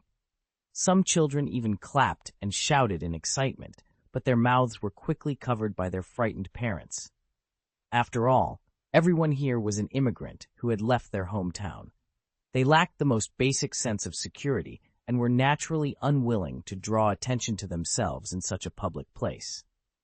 This is not the case with the propaganda from the Galactic Empire, Carl Kestis thought to himself. In their version, the Principality of Dawn was directly invaded and then begged for mercy as a last resort. To destroy the decadent and backward remnants of the Galactic Republic, the Galactic Empire had no choice but to agree to their peace proposal. Now it seemed that both sides were claiming victory and accusing the other of suing for peace. Regardless, the battle that took place here must have been very tragic. Carl's mood began to fluctuate because he felt the wail of the Force from this airspace, a phenomenon caused by the deaths of countless people. Such fluctuations constantly impacted his Force, and countless negative emotions seemed to drag him towards the dark side. However, although Carl Kestis was very young, he was determined and not easily swayed. At this time, the Whale-class ship had entered the planet's atmosphere and began its descent. Due to the air resistance, the spacecraft vibrated violently, and the windows were surrounded by flames. But after a moment, the flames disappeared, replaced by a vast expanse of land and a massive spaceport in the distance. After docking, the crowd began to disembark under the guidance of the broadcast. Carl Kestis didn't want to be noticed, so he neither rushed nor lagged behind. Instead, he followed the crowd, blending in with the throng of people. Inside the spaceport, guides were present to direct the large crowds. Dear passengers, thank you for taking this flight. Please follow the guidance on your tickets to report to your respective areas. There you will be arranged to temporarily settle in temporary accommodation, awaiting further instructions. Thank you for your cooperation. Temporary accommodation? Aren't we going directly to the place of work to report? Carl Kestis wondered aloud as he followed the flow of people according to his ticket's instructions. Soon, he arrived at a gate marked D5. Outside, several large passenger hover vehicles were waiting. Boarding one of the hover cars, Carl Kestis headed towards his new home. Along the way, he observed that this was a city under construction. Many people were smoothing roads, laying floor tiles, and planting greenery. It was a bit strange because, although these people were assisted by robots, the work they did seemed very primitive, as if they were deliberately arranged to do these tasks. End of chapter. Chapter 1758, New Life, Part 1. Ah! The shrill screams echoed through the air. Chaos reigned all around, with people crowded together, desperately trying to escape. Cries of fear and confusion filled the atmosphere. Suddenly, a blood-red blaster beam was launched, exploding on a vague figure nearby. More blaster beams followed, accompanied by the terrible sound of footsteps that seemed like steel treading the ground. In the distance, a figure wearing a black cloak approached step by step. Buzz, a blue lightsaber ignited from the figure's hand. The once refreshing color now seemed as terrifying as hell.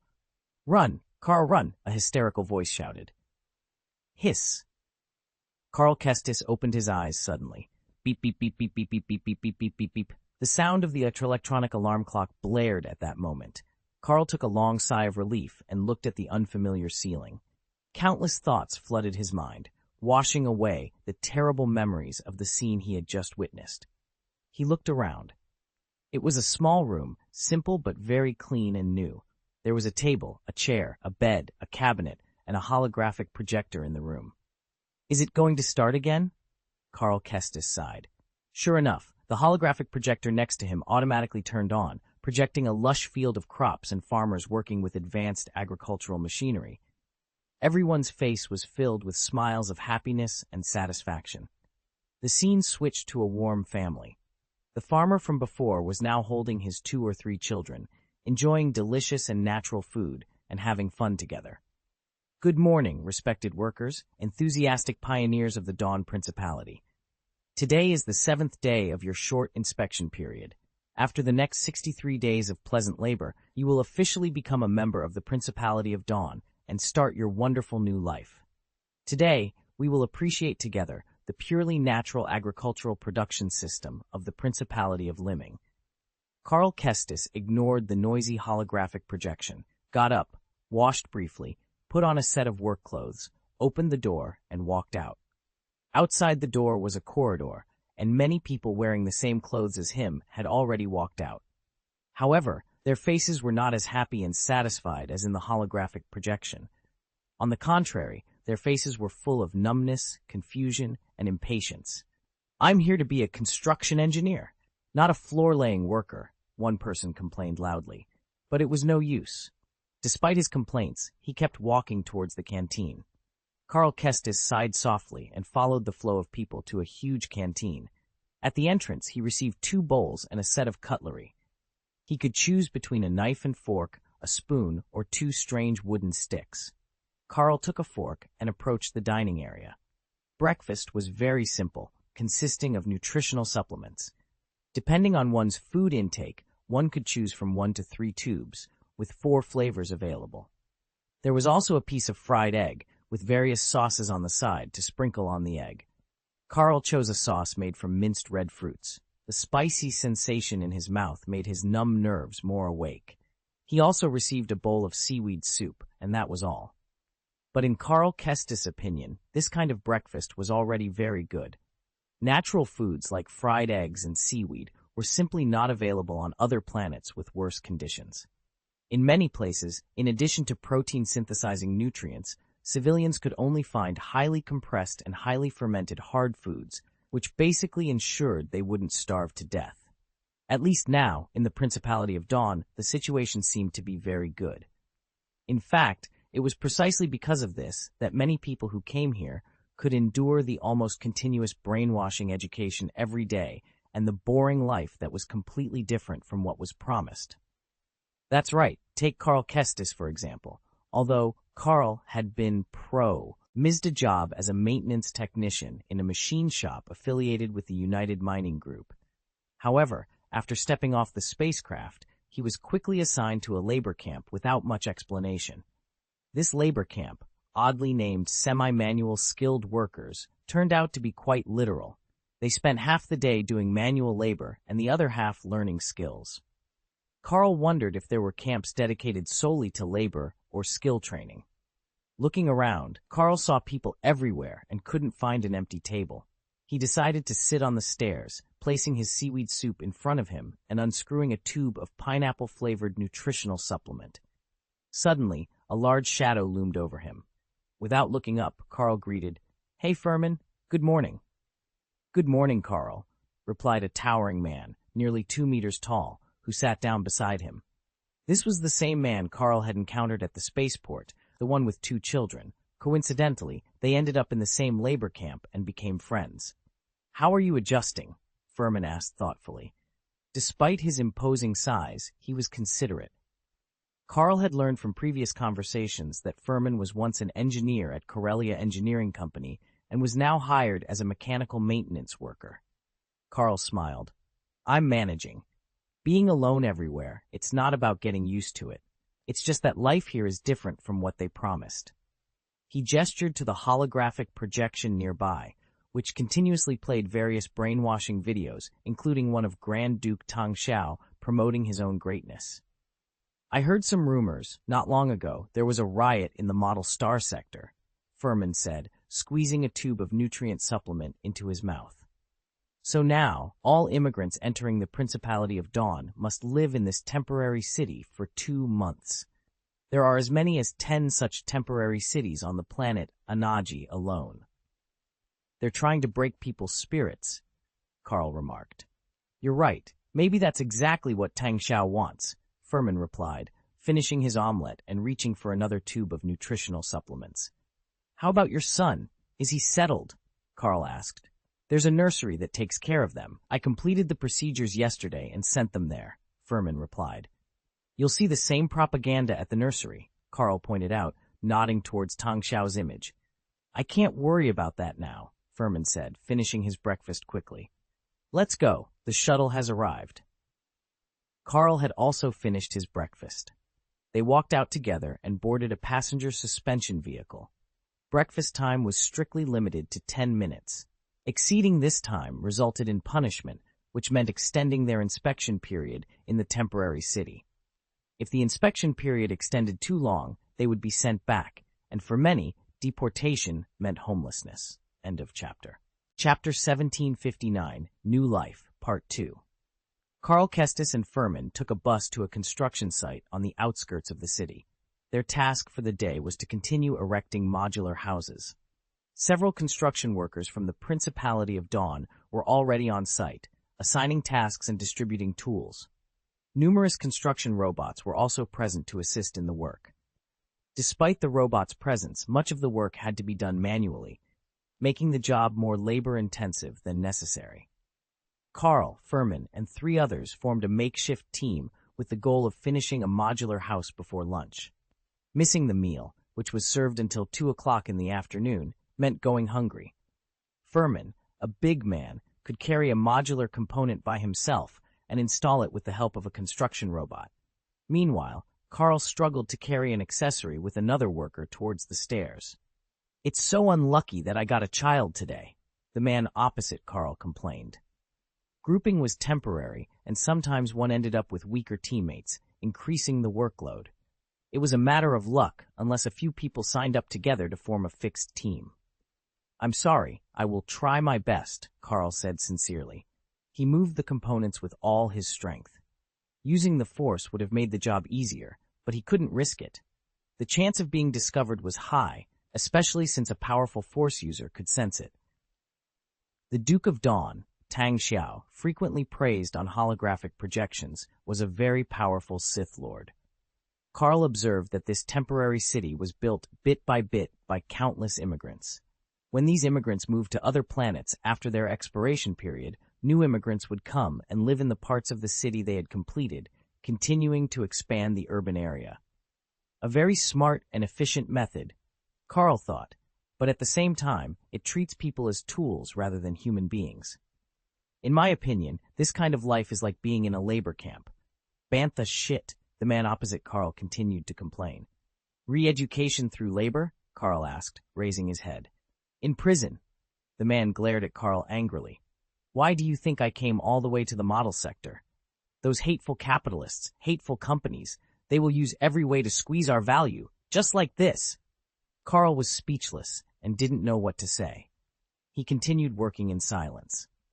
The modular house they were building was a 2-story structure with 4 rooms, seemingly better than the house Carl and the others currently lived in. It was probably meant for immigrants with better conditions. Modular houses were easy to assemble since all components were prefabricated. With the help of the construction robot, Carl and the others completed the work around 1 p.m. The afternoon was reserved for professional knowledge courses. After lunch, Carl and Furman said goodbye and returned home. Each person had different courses, so all studies were done at home. Carl turned on the holographic projector and entered the learning channel. A pleasant electronic synthesized voice greeted him. "Dear worker, Mr. Carl Kestis, it is time for the daily professional class again. The Principality of Dawn provides ample learning opportunities for every hardworking citizen to help you learn and improve. Only by mastering more professional knowledge can we build our homes better." "Start studying," Carl Kestis sighed. "Today's lesson is about spacecraft structure," the instructor announced. "Since you are about to work for the United Mining Group, we will begin by learning the structure of the spacecraft commonly used by the group to facilitate your future work. Today, we will focus on the daily maintenance of the Stormtrooper-class mining frigate." Carl Kestis perked up, eager to start today's study. He had always been interested in mechanical knowledge and had performed many mechanical maintenance jobs before. This kind of learning came naturally to him. Even better, here he had access to a wealth of knowledge that was previously unavailable in the Galactic Republic and the Jedi Order. The ship systems of the Principality of Dawn were completely different from those of the Galactic Republic, almost as if they were from two entirely different civilizations. This was fascinating to Carl. Even the Kuat Power Shipyard and the separatist Free Dark Volunteer Engineering Corps, despite their differences, shared a common technological heritage. They were descendants of the same civilization, so they had many similarities. But in the Principality of Dawn, even some basic technologies differed from those in the Galactic Republic. It was as if another completely different civilization had developed independently. This uniqueness fueled Carl's interest in these courses. Unfortunately, the courses only covered how to repair and maintain the spacecraft, without delving into the core technology. The purpose was to turn people into efficient tools, teaching them what to do, but not why they should do it. For example, they would explain which areas to check after shutting down the engine, or where to look for a short circuit if an alarm went off. After the 3-hour class, there was a test on the day's lecture content. Please answer the connection method of the ore warehouse of the Stormtrooper-class mining frigate. A. U-shaped groove. B. Series slot. C. Wedge groove. D. Snap-in slot. After completing 30 questions, Carl scored 80% correct and was rewarded with an extra food stamp. Dinner was not provided unless you earned food stamps by completing your work for the day, which you could then use to buy food. The dinner options were quite sumptuous, and with enough food stamps, you could even buy meat. In a good mood, Carl went to Furman's house. After chatting for a while, they went out for a meal together. They then returned to Carl's house, ending another ordinary day. Chapter 1760. Battle of Feta 1. Boom, boom, boom. Intense explosions erupted across the battlefield, sending dust flying into the air and flames shooting into the sky, painting the night a fiery red. Countless energy balls shot at high speed, each carrying immense power, exploding upon the solid concrete ruins and creating large, dark craters. Bodies lay scattered everywhere, clone soldiers clad in white polymer alloy armor and civilians in ordinary clothes. Yet they all shared one thing in common. They clutched their weapons tightly, even in death. They fought to the death, never retreating. In the distant darkness, flashlight-like beams swayed, seemingly guiding the direction of the shooting. But often, after a burst of frenzied gunfire, those lights were not extinguished. Instead, they moved faster and faster, drawing closer and closer. What followed was a dense barrage of light. Plasma groups. Where is this? This is hell. Where is this? This is a slaughterhouse. Where is this? This is the northern border of the Milky Way, the planet Phaida. 500 meters ahead, target E504. Fire! Following the clone commander's order, the heavy multifunctional howitzers behind the 2 AT all-terrain assault walkers opened fire instantly. Boom, boom, boom. The artillery shells, loaded with high explosive ammunition, fell, setting off waves of terrifying explosions. Wherever the fire flashed, everything turned to dust. Fire! Fire! The clone troopers shouted as they fired wildly. In this position built among the ruins, there were clone soldiers, militiamen in civilian clothes, and even some who looked like local gang members. But now, these people, who usually couldn't get along, stood on the same front, fighting side by side, working together seamlessly. They were fighting for survival. The military DC-15S blaster rifle, the A280 blaster rifle commonly used by gangs, the old EE-3 blaster rifle, and even the DL-18 blaster pistol. Any weapon that could kill the enemy was used. In the night, explosive energy beams of various colors flashed continuously, red, green, blue, and more. This chaotic firepower managed to block the enemy's advance. Their enemy was the Geth, the most dangerous foe wreaking havoc in the northern reaches of the galaxy. Mechanical life forms. 1 o'clock! There's a zombie! The clone commander shouted. Kill! Several fighters immediately broke from their positions and fired into the darkness on the right. Hideous, terrifying figures flashed through the darkness, but were quickly cut down by the intense firepower. E-Web! Attention! Heaven! Whoosh! Whoosh! Whoosh! Before the commander could finish speaking, the team operating the E-Web heavy blaster machine gun behind him raised their muzzles and fired a violent burst into the sky. The sound of flapping wings and terrifying roars filled the air, followed by a huge mantis-like corpse falling to the ground. It was a Yamri human corpse puppet. The corpse puppet struggled on the ground. Several militiamen, terrified, quickly stepped forward and fired at it at close range. You guys, back off! Back off! Poof! Before he could finish speaking, one of the militiamen was hit by a plasma ball and the upper half of his body exploded. Wah! The remaining militiamen screamed in fear but didn't freeze. Instead, they rolled backward, finding another bunker to catch their breath. On this cruel battlefield, those who didn't react quickly enough had long since become corpses. Almost simultaneously, several flashlight-like lights rushed over. Under the firelight, their bodies made of gray-white bionic materials were revealed, along with their heads that seemed to hold a flashlight. It was a Geth individual. Kill! The clone trooper reacted the fastest.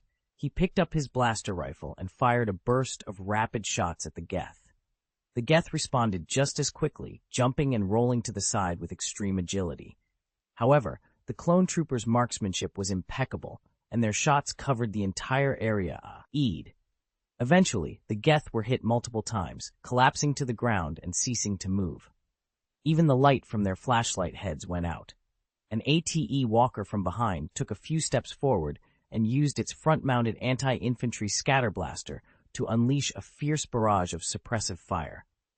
The group of Geth that had rushed forward, along with dozens of their fallen comrades, were either dead or maimed, forcing the remaining Geth to retreat. The ATE itself was in poor condition, with its body heavily damaged and only 5 of its 6 mechanical legs remaining, causing it to limp. Before they could catch their breath, another violent explosion erupted around them. Boom, boom, boom. They could clearly see several larger plasma balls falling from the sky. The intense bombardment immediately blew up several clone soldiers who were not well positioned behind their bunkers. Geth Colossus, stay hidden! The clone commander shouted, holding a telescope and looking nervously. Using the thermal imaging function, he accurately identified the target. It was a large Geth unit shaped like a giraffe, standing over 8 meters tall, with a flashlight head. The Geth Colossus, a powerful armored entity of the Geth, was in sight. However, through the telescope, the commander could see that the Geth Colossus was also in poor condition, limping and leaking fluid from its side. Coordinates R7 and 71. The clone commander began to measure the location of the Geth Colossus, but before he could finish, a rocket dropped from the sky and blew the Geth Colossus to pieces. A whistling sound filled the air as a V-Wing Alpha Holy Light fighter, having just completed a dive shot, raised its nose. Yeah! Kill them! Yeah! The clone commander waved his fist vigorously and shouted, but the current situation was not the time to celebrate. He assessed the battlefield and issued an order. Group 2, abandon the current position. Move to the left. There are still some zombies at 2 o'clock. Group 4, deal with them. Yes, came the response. Follow me in groups of 3. We should have a chance to reoccupy the big man, the clone commander said, pointing to a 4-story building ahead. The building, made of solid materials, had withstood previous battles and remained standing. The Geth and the clone army had fought over this building several times, and they called it the Big Man. The Geth army in front of them seemed to have exhausted its strength. The clone commander keenly noticed the weakening firepower and immediately led his men towards the building. If they could re-establish their elevated firepower position on the Big Man, they could hold out a while longer. By doing so, they could use this commanding height to kill a large number of Geth and corpse puppets. However, when the Geth reinvested heavily in this direction, no one holding this firepower point could hope to survive. Despite this, they didn't hesitate. They only needed an order. They immediately picked up their weapons, carried ammunition bags and some rations, and ran towards their likely demise. In addition to the clone soldiers, there were also many civilians, mercenaries, and gang members in the team, yet they all went to their deaths without hesitation. Everyone still on this planet had already accepted their fate. They all went to their deaths without hesitation, with only one purpose in mind, to use their own deaths to buy time and hold the line. This is a battle of life and death, a battle of extermination. As they rushed into the big man, remnants of the previous confrontation were still evident. Geth remains and human corpses lay scattered, with charred limbs and broken arms strewn about. In an inconspicuous corner, a pair of completely decayed human bones could be seen, likely belonging to someone who died months ago. Whether they were a soldier or a civilian no longer mattered. During the months of fighting, no one had taken away these corpses, and the Geth had no interest in them. Left to decay, they had finally turned into a pile of withered bones. Except for a few wandering corpse puppets, the Geth had already evacuated. They were cunning and tough. When attacking, they were as cold-blooded and fearless as robots, but when retreating, they were as decisive as living animals. They would even leave some corpses behind to use as cannon fodder to cover their retreat. Not only that, the Geth would also pretend to be dead, lie in wait, lure the enemy deep into their territory, and send false distress messages. Such flexibility and intelligence were not typical of robots at all. The clone commanders began to deploy defenses. The big man and his team were very familiar with the area. They knew the best angles to set up machine guns, rocket launchers, and the most likely directions for air attacks. Based on their experience from the last battle, they anticipated that the Geth might use a crater on the left side of the big man as cover. They would likely drive a large number of corpse puppets to attract firepower, then let a few elite Geth individuals mix in to launch a surprise attack. This tactic had caused the big man to lose last time. To counter this, the clone commander arranged for several soldiers to lay a large number of mines in the crater, including several incendiary mines. Once detonated, the crater would turn into a hellish furnace. After setting up the firepower points, hurry up and have something to eat, the clone commander ordered from a high vantage point, observing the distant movements of the Geth. It seems that the Geth will not launch an attack in this direction in the short term. We must be prepared. Recharge your batteries. We don't have time. You guys, come with me. A deep voice suddenly commanded from behind. The clone commander turned around to see a pale-skinned man in a black, tight-fitting combat uniform standing behind him, a metal sword hilt hanging from his waist. A dark Jedi. My lord, the clone commander immediately saluted.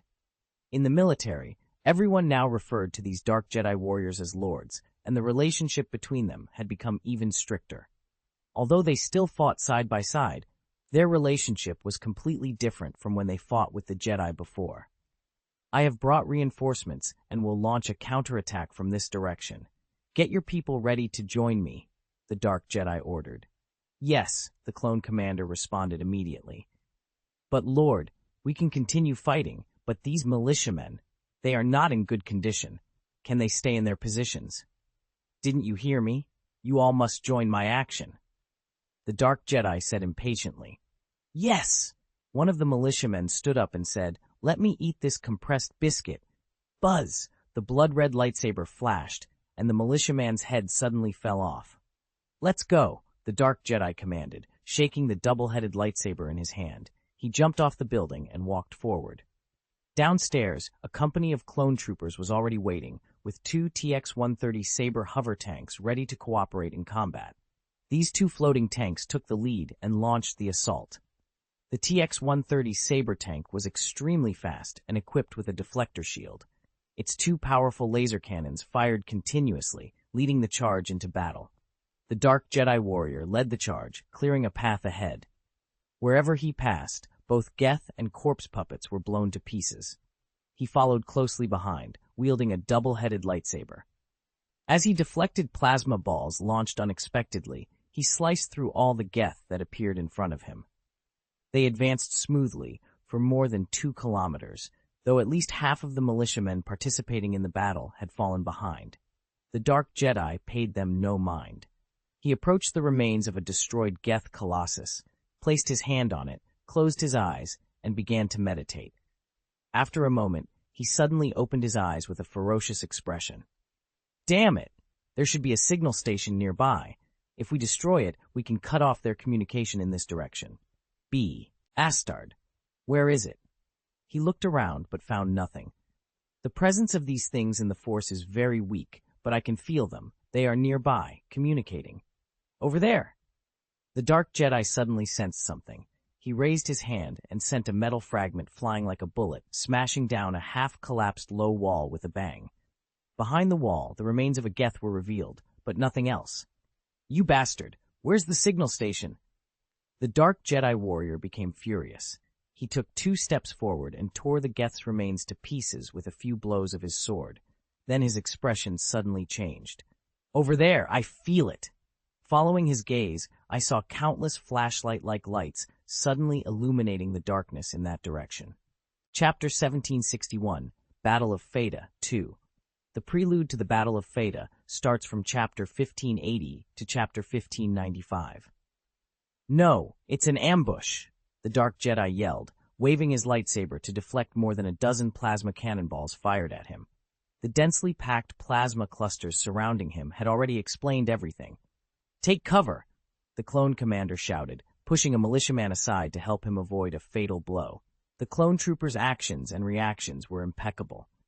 They quickly assessed the direction of the enemy's attack and the surrounding terrain, immediately seeking shelter. Even if the only available cover was a small rock or a broken wall, it was enough to withstand the first wave of attacks before they could react further. However, the militiamen and gang members did not react as efficiently.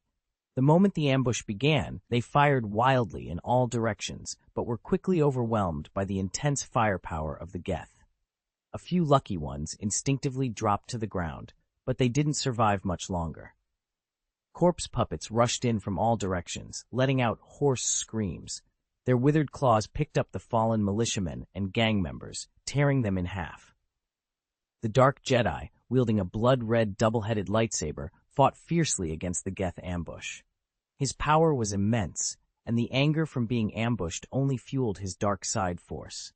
The double-headed lightsaber spun rapidly like a blood-red windmill, cutting down all the Geth and corpse puppets that approached. Suddenly, several rockets exploded around him. Although he dodged to the side in advance, the shockwaves staggered him. At that moment, several huge Geth elites, more than 3 meters tall and covered in red, charged at him. They fired as they advanced. The Dark Jedi was blocked by a large number of Geth soldiers. He slashed with his backhand sword, but the lightsaber failed to penetrate the shield of the Geth elite. The Geth elites pressed forward, blocking his lightsaber and firing wildly at close range.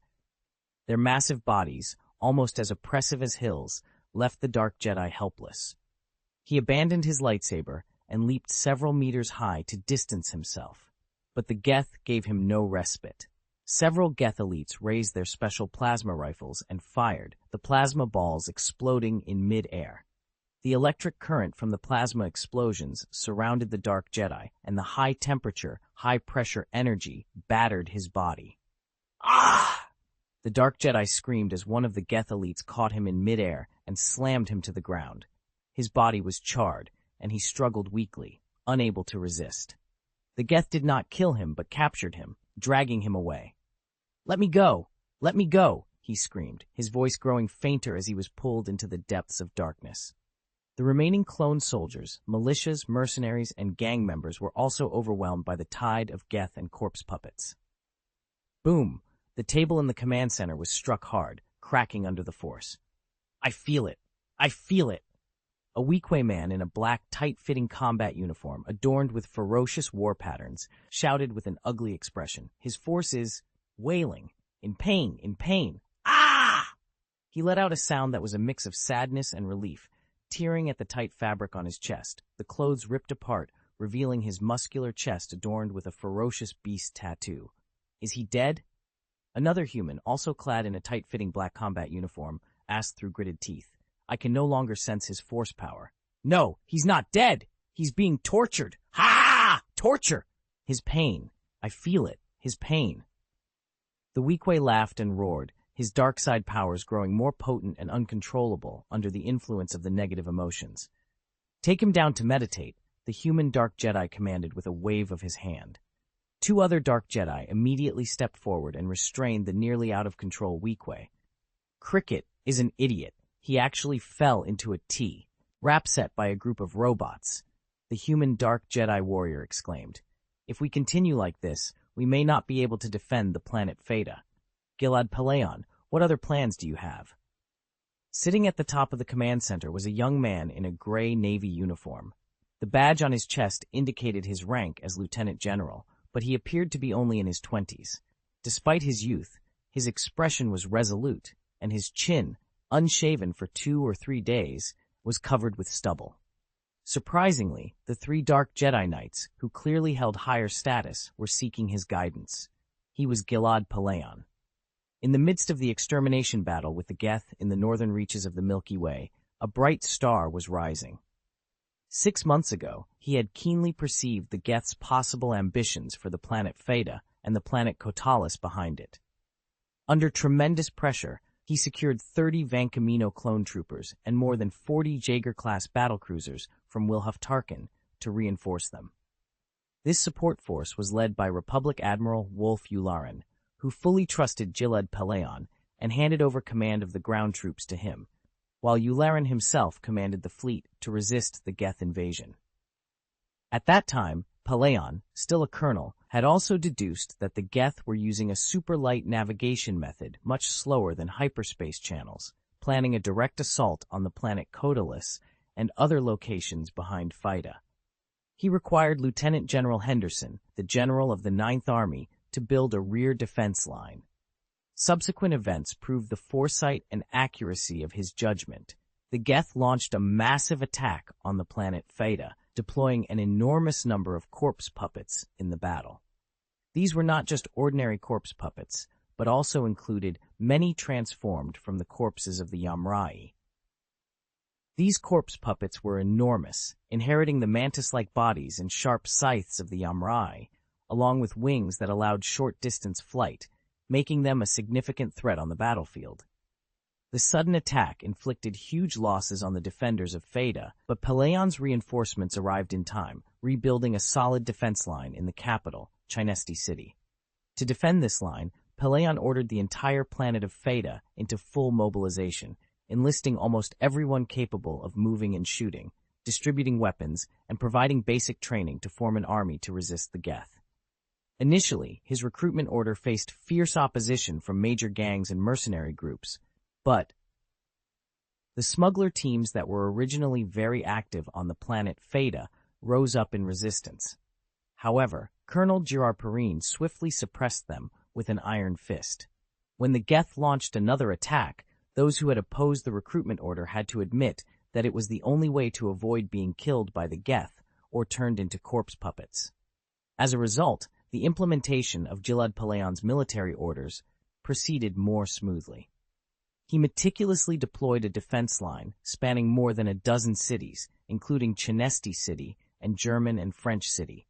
With 300,000 Camino clone soldiers as the core and the first batch of 1.4 million ordinary soldiers, recruited from relatively high-quality gang members, smugglers, and mercenaries, as support, they resolutely resisted the Geth attack. Recruitment efforts in the rear were accelerated, and all newly recruited soldiers underwent emergency training to ensure they had at least basic combat capabilities. This strategy allowed them to withstand the tidal wave of Geth attacks. On the space battlefield, the Republic fleet led by Wolf Yularen also suppressed the Geth fleet after launching several proactive attacks. Under the intensive assault of dozens of Jaeger-class battlecruisers and tens of thousands of fighter jets, the Geth fleet was finally defeated and could only rely on its superior maneuverability to continuously harass. In the rear, Lieutenant General Henderson, the general of the Ninth Army, uffed approval from Governor Dunn Wessex to mobilize a large number of resources. They established a rear security line in the direction of the planets Kotaris and Kinios. Although the security line did not have a strong force, it was equipped with numerous reconnaissance outposts and a fast fleet composed of 80 Carrack-class light cruisers and Aquins-class light cruisers. This fast fleet conducted high-intensity patrols within the warning line day and night to ensure that these planets would not be attacked by the Geth. This strategy proved effective. The fast fleet soon discovered several small Geth fleets that bypassed the hyperspace channel and sailed directly to the rear planets at super-light speed.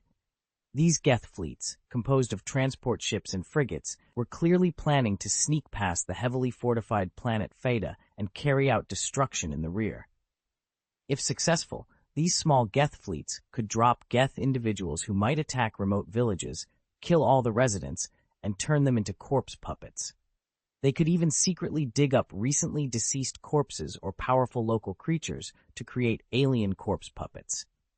This could gradually snowball, and by the time hundreds of thousands or millions of zombies appeared, the planetary authorities would finally notice. By then, the way back would be cut off, and the defenders of planet Theta would be left to fight alone in a desperate situation.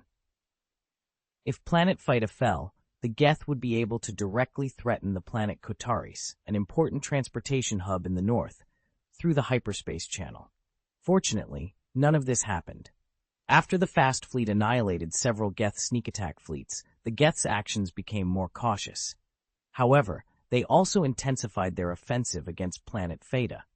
It was clear that the Geth were planning a decisive attack on planet Theta. Colonel Gerard Perrine used all his talents in this battle of extermination. He carefully designed the defense line, considering the deployment of each unit meticulously and with an eye on the overall situation. The defense line he built was flexible and elastic, making full use of the battlefield's depth and their own firepower advantage. They deliberately retreated some units to create strategic advantages. To create a battlefield protrusion for the Geth army, Gerard Perrine concentrated their superior firepower to bombard this protrusion indiscriminately. Simultaneously, he formulated a set of multi-level, diversified, and flexible fire support rules, ranging from fighter formations to bomber formations to battleship orbital bombing. He delegated the authority to call for long-range fire strikes to every clone soldier. Based on all battlefield feedback, he made step-by-step arrangements to carry out targeted long-range firepower reinforcements. Although each change in the front line resulted in the deaths of many militiamen who couldn't keep up with the pace, this strategy maximized their own advantages. It allowed the almost unstoppable advance of the Geth to finally hit an iron wall and come to a halt. Gerard Perrine's defense lasted almost a year, spanning from the era of the Galactic Republic to the Galactic Empire. During this time, he was promoted from Colonel of the Galactic Republic to Lieutenant General of the Galactic Empire. Throughout this period, the Geth's attacks were relentless. They sent several fleet reinforcements, breaking through the defense line of Admiral Wolf Yularen and bringing more Geth individuals. These Geth killed more civilians on the battlefield and in the rear, creating more corpse puppets to join the battle. After decimating civilian villages, they hunted a large number of ferocious animals and turned them into alien corpse puppets, making their offensive almost endless. Gerard Perrine also grew at an astonishing rate during this process. From a young recruit, he evolved into a stable and composed young star. His marching formations became more organized. With the arrival of 400,000 Camino clone soldiers from the rear and more than 15 million ordinary soldiers who had been recruited and trained to fight on the front lines, his defense line became increasingly stable. Chapter 1762, The Rise of Gerard Perrine. Colonel Gerard Perrine's successful defense of the planet Theta and the organization of the Kotaris-Kinios planet blockade in the rear were pivotal in halting the Geth's rampage. This terrifying mechanical life form was prevented from advancing towards the hinterland of the 7th and 9th Armies. Although the pressure on Phaeda's defense line was immense, it alleviated the threat of the Geth in other star regions. The Geth mobilized a large number of troops from other directions to break through Phaeda's defense line, highlighting the significance of Perrine's efforts. As a result, Colonel Jalad Perrine earned the appreciation of Dun Wessex, the governor of the 9th Army. Typically, a mere colonel, even one commanding a large number of troops and guarding a crucial position, would not attract the attention of someone like Dun Wessex. However, after the establishment of the Galactic Empire, Wessex became one of the most powerful figures in the imperial military, rivaling Wilhelm Tarkin and the enigmatic Darth Vader. Although the reform of the imperial military was ongoing, Wessex's status was at least equivalent to that of Deputy Minister of Defense. In addition to his political clout, he commanded a formidable army, earning him the moniker King of the North. The war on the planet Phaeda could have concluded 6 months earlier. At that time, after repeated unsuccessful attacks, the Geth appeared to be adjusting their deployment and preparing to abandon this direction. However, Palpatine's announcement of the reorganization of the Galactic Republic into the Galactic Empire brought about military reform and purges. To consolidate his rule, Palpatine first targeted the army, purging numerous traditional generals from the original Galactic Republic and promoting his loyalists. Admiral Wolf Yularen, the fleet commander in the direction of the planet Phaeda, was purged for being perceived as too sympathetic to the Jedi Order. He was stripped of his military power, demoted to colonel, and transferred to the Imperial Security Service after a week of political review. Along with Admiral Yularen, his staff and officer team were also purged. This left the powerful fleet of dozens of capital ships around the planet Phaeda leaderless. The Geth seized this opportunity, launching a sudden comeback and assembling a large number of troops for another raid. The Imperial fleet, temporarily commanded by an adjutant estranged from Admiral Yularen, adopted a cautious strategy, continuously retreating to preserve strength. This self-protective tactic resulted in a steady retreat, allowing the Geth to mobilize a large number of Geth individuals, various corpse puppets, and the dragon tooth that created the corpse puppets.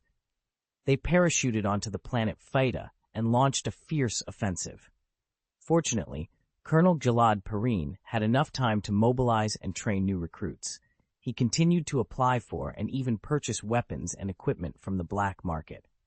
Although the Galactic Empire's military had almost ceased dispatching fleets, it was still generous in providing light weapons and armored units.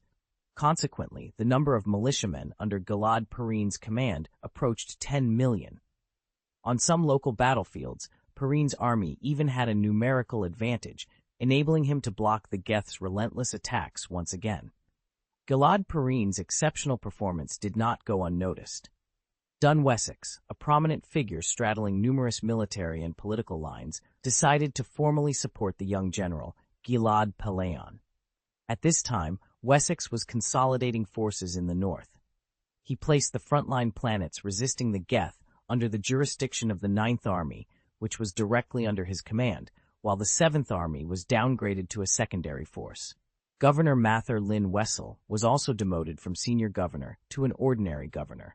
This move was part of a series of political maneuvers. The reinforcements sent by Admirals Gilad Pellaeon and Wolf Yularen were nominally under the command of 4th Army Governor Wilhuff Tarkin, who considered them his own. Tarkin's plan was to use a potential defeat of Pellaeon as a pretext to attack Dun Wessex and gain greater political leverage.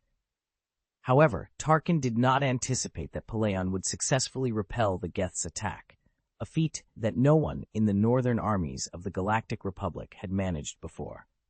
Pellaeon, a young general in his 20s, achieved what seemed impossible.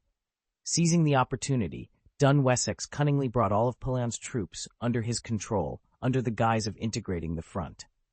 Pellaeon's success thus became Wessex's political capital.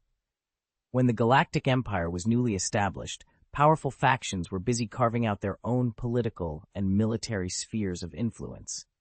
Tarkin, preoccupied with other matters, could only curse for over an hour before reluctantly accepting Wessex's move to place the entire Northern Territory under his influence. This political struggle between the two powerhouses created significant opportunities for Gilad Pellaeon.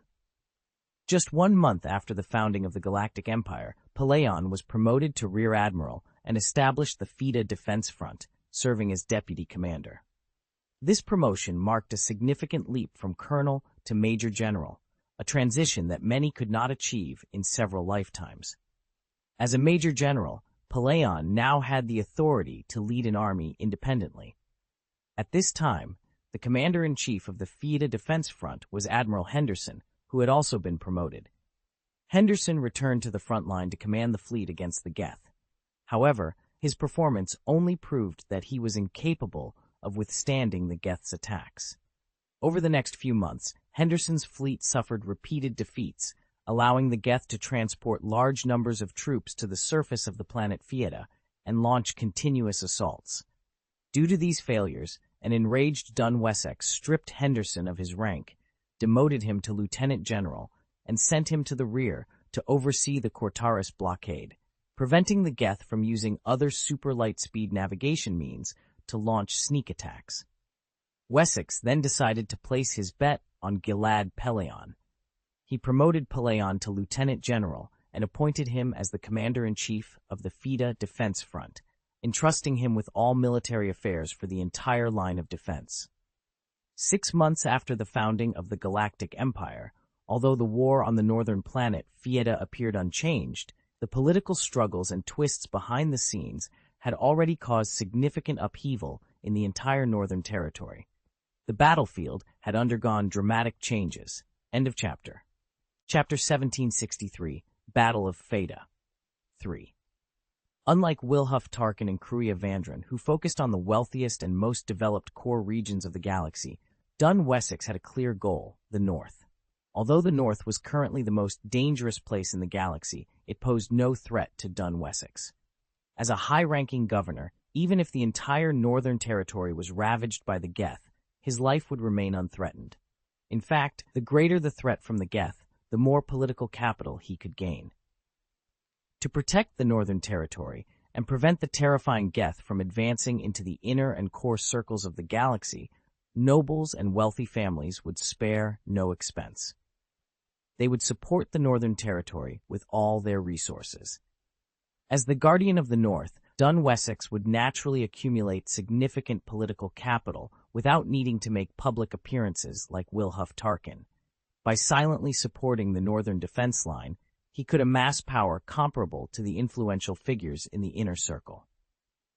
Dun Wessex chose Gilad Pellaeon, who exceeded expectations.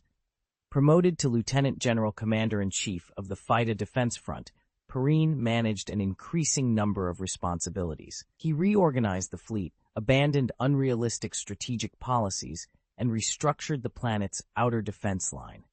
Using the remaining capital ships as the core, he maintained a strong defensive formation, preventing the Geth fleet from exploiting its mobility. He also amassed a large number of fighter jets and bombers as his offensive force. Whenever the Geth attempted to transport troops to the planet FETA, these transport ships faced relentless attacks from swarms of fighter jets and bombers.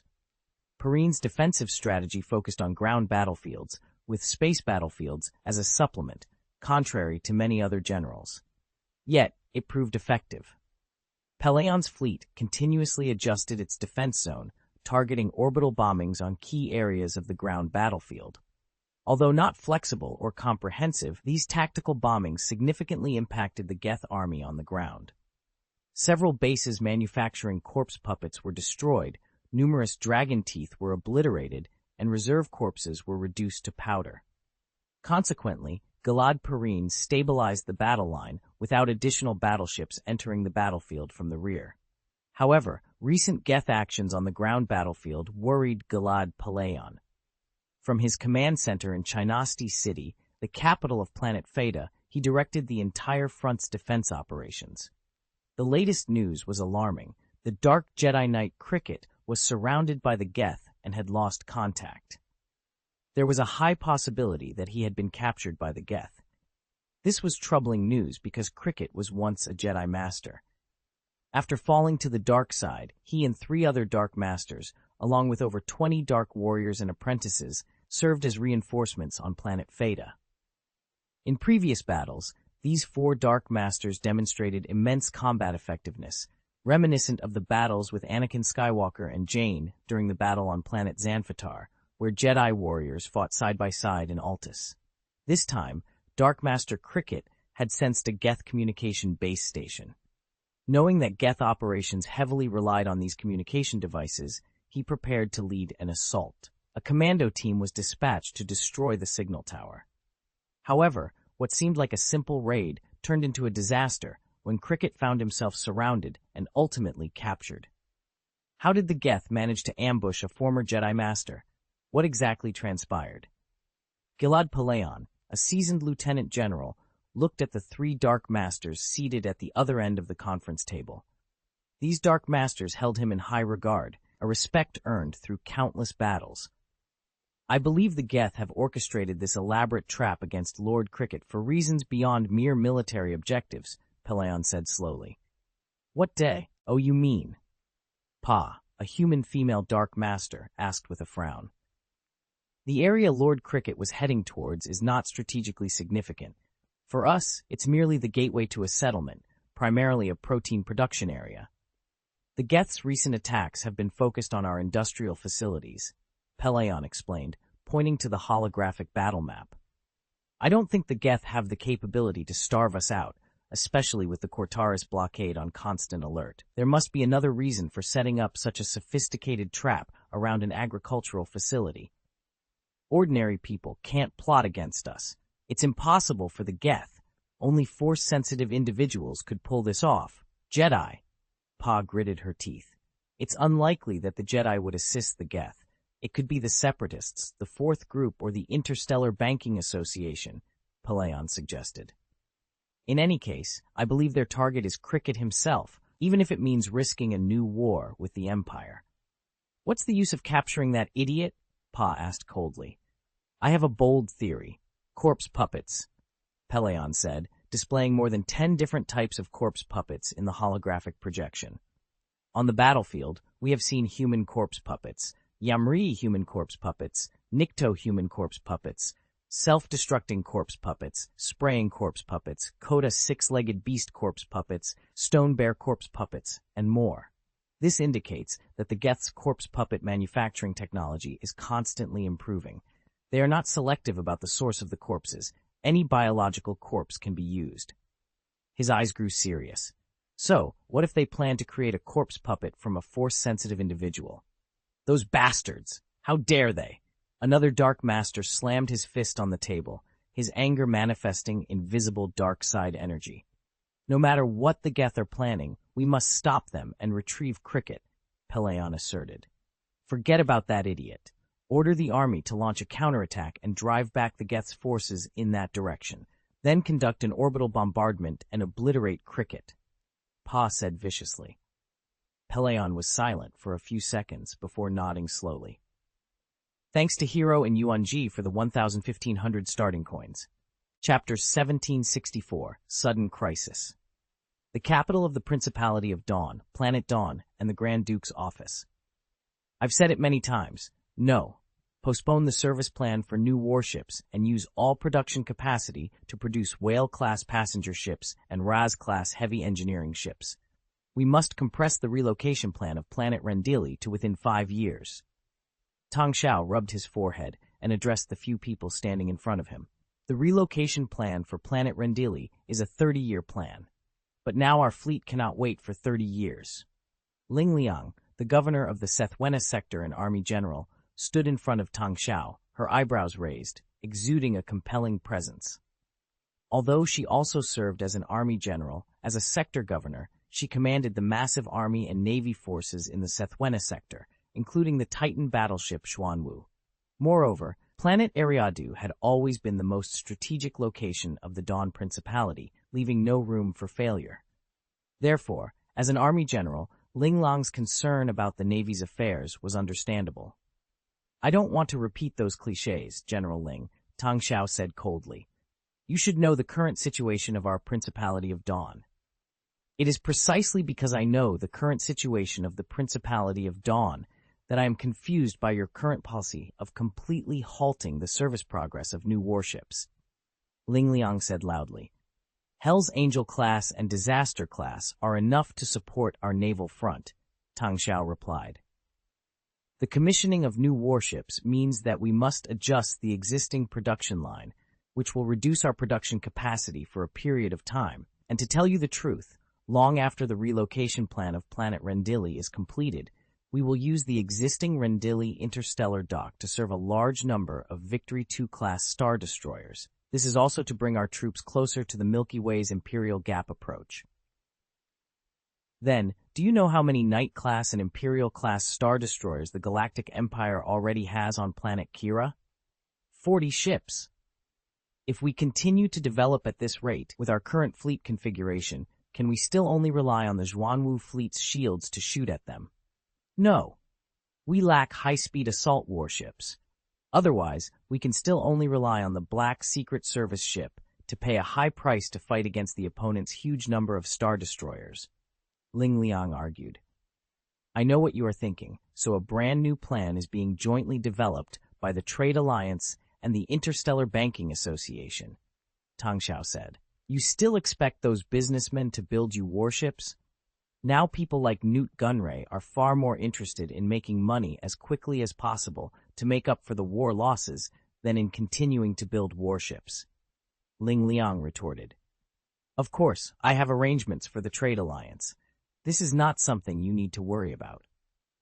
Before Tang Xiao could finish his words, his expression suddenly changed, and he stood up abruptly. His movements were so sudden and violent that he knocked down the sofa behind him without even realizing it. Ling Liang was equally shocked when she saw Tang Xiao's reaction. She once thought that there was nothing in this galaxy that could surprise this extremely powerful Sith Lord. What happened? She asked eagerly. I also want to know. Tang Xiao's expression was a mix of confusion and pain. He closed his eyes, but then he took a step back as if he had been hit hard. At the same time, Ling Liang in front of him suddenly rolled her eyes and fainted. A wisp of blood flowed from Tang Xiao's nose. He took out a handkerchief and wiped it away, using the force of life to instantly heal the hidden wounds in his body. After pressing a button, 2 assistants walked in from the door. Take her to the hospital for a checkup, Tang Xiao instructed, pointing to the unconscious Ling Liang on the floor. Tang Xiao left the room without looking back, but his eyes fell on a small black communicator in the corner of the desk. The communicator was flashing, indicating an incoming message. After the assistant escorted Ling Liang out, Tang Xiao waved his hand, and a force activated the black communicator. His expression turned solemn, knowing that only one person could be on the other end. The Emperor of the Galactic Empire, Palpatine, also known as the Sith Lord, Darth Sidious. What the hell are you doing in the north, Tang Xiao? Palpatine's voice was sharp and direct, devoid of his usual manipulative tone. I have told you many times that the Geth has nothing to do with me, dear senior brother, Tang Xiao replied calmly. The Geth is a natural disaster from outside the Milky Way, once lurking in unknown star fields. They were the ones who destroyed our former home. You know exactly what I'm talking about. Palpatine's expression was ferocious. Tang Xiao paused for a moment before responding. I attempted to use the Force to detect them, but failed. They found me and tried to fight back. The aftermath of this confrontation even injured a general I hold in high regard. Don't play games with me, Tang Xiao. Don't test my patience. An existence like this is a disaster in itself. Don't challenge my limits again and again. Such an existence could even harm the Force itself. Palpatine gritted his teeth. I assure you, this matter has nothing to do with me, Tang Xiao said impatiently. As proof, I can tell you the origin of the Geth. I will also cooperate to eliminate them. I don't need your meager power, Tang Xiao, but I am somewhat interested in your story. Don't forget, it's not over between us. Palpatine said ominously. Don't force me to use the entire Empire to destroy you, Darth Malthael. With that, he cut off the communication. Tang Xiao's expression darkened. He picked up another communicator and clicked it, but there was no response. In a fit of anger, he crushed the communicator. At that moment, communications from people like Judgment and Zealous came in, but Tang Xiao ignored them and connected to another communication. In the holographic projection, a massive Geth head composed of countless small images appeared. "What are your orders, our ally?" it asked. "What exactly did you do on the planet Theta?" Tang Xiao demanded fiercely. "We conducted a failed experiment and suffered heavy losses," the Geth responded. "Don't do this again. It's very dangerous," Tang Xiao said firmly. "You know nothing about the Force. Don't undertake such reckless actions. It is precisely because we know nothing about the Force that we must conduct such experiments. This is a logical approach," the Geth replied. "Don't do this. At least, not now." Tang Xiao repeated emphatically. "Understood. We agree," the Geth conceded.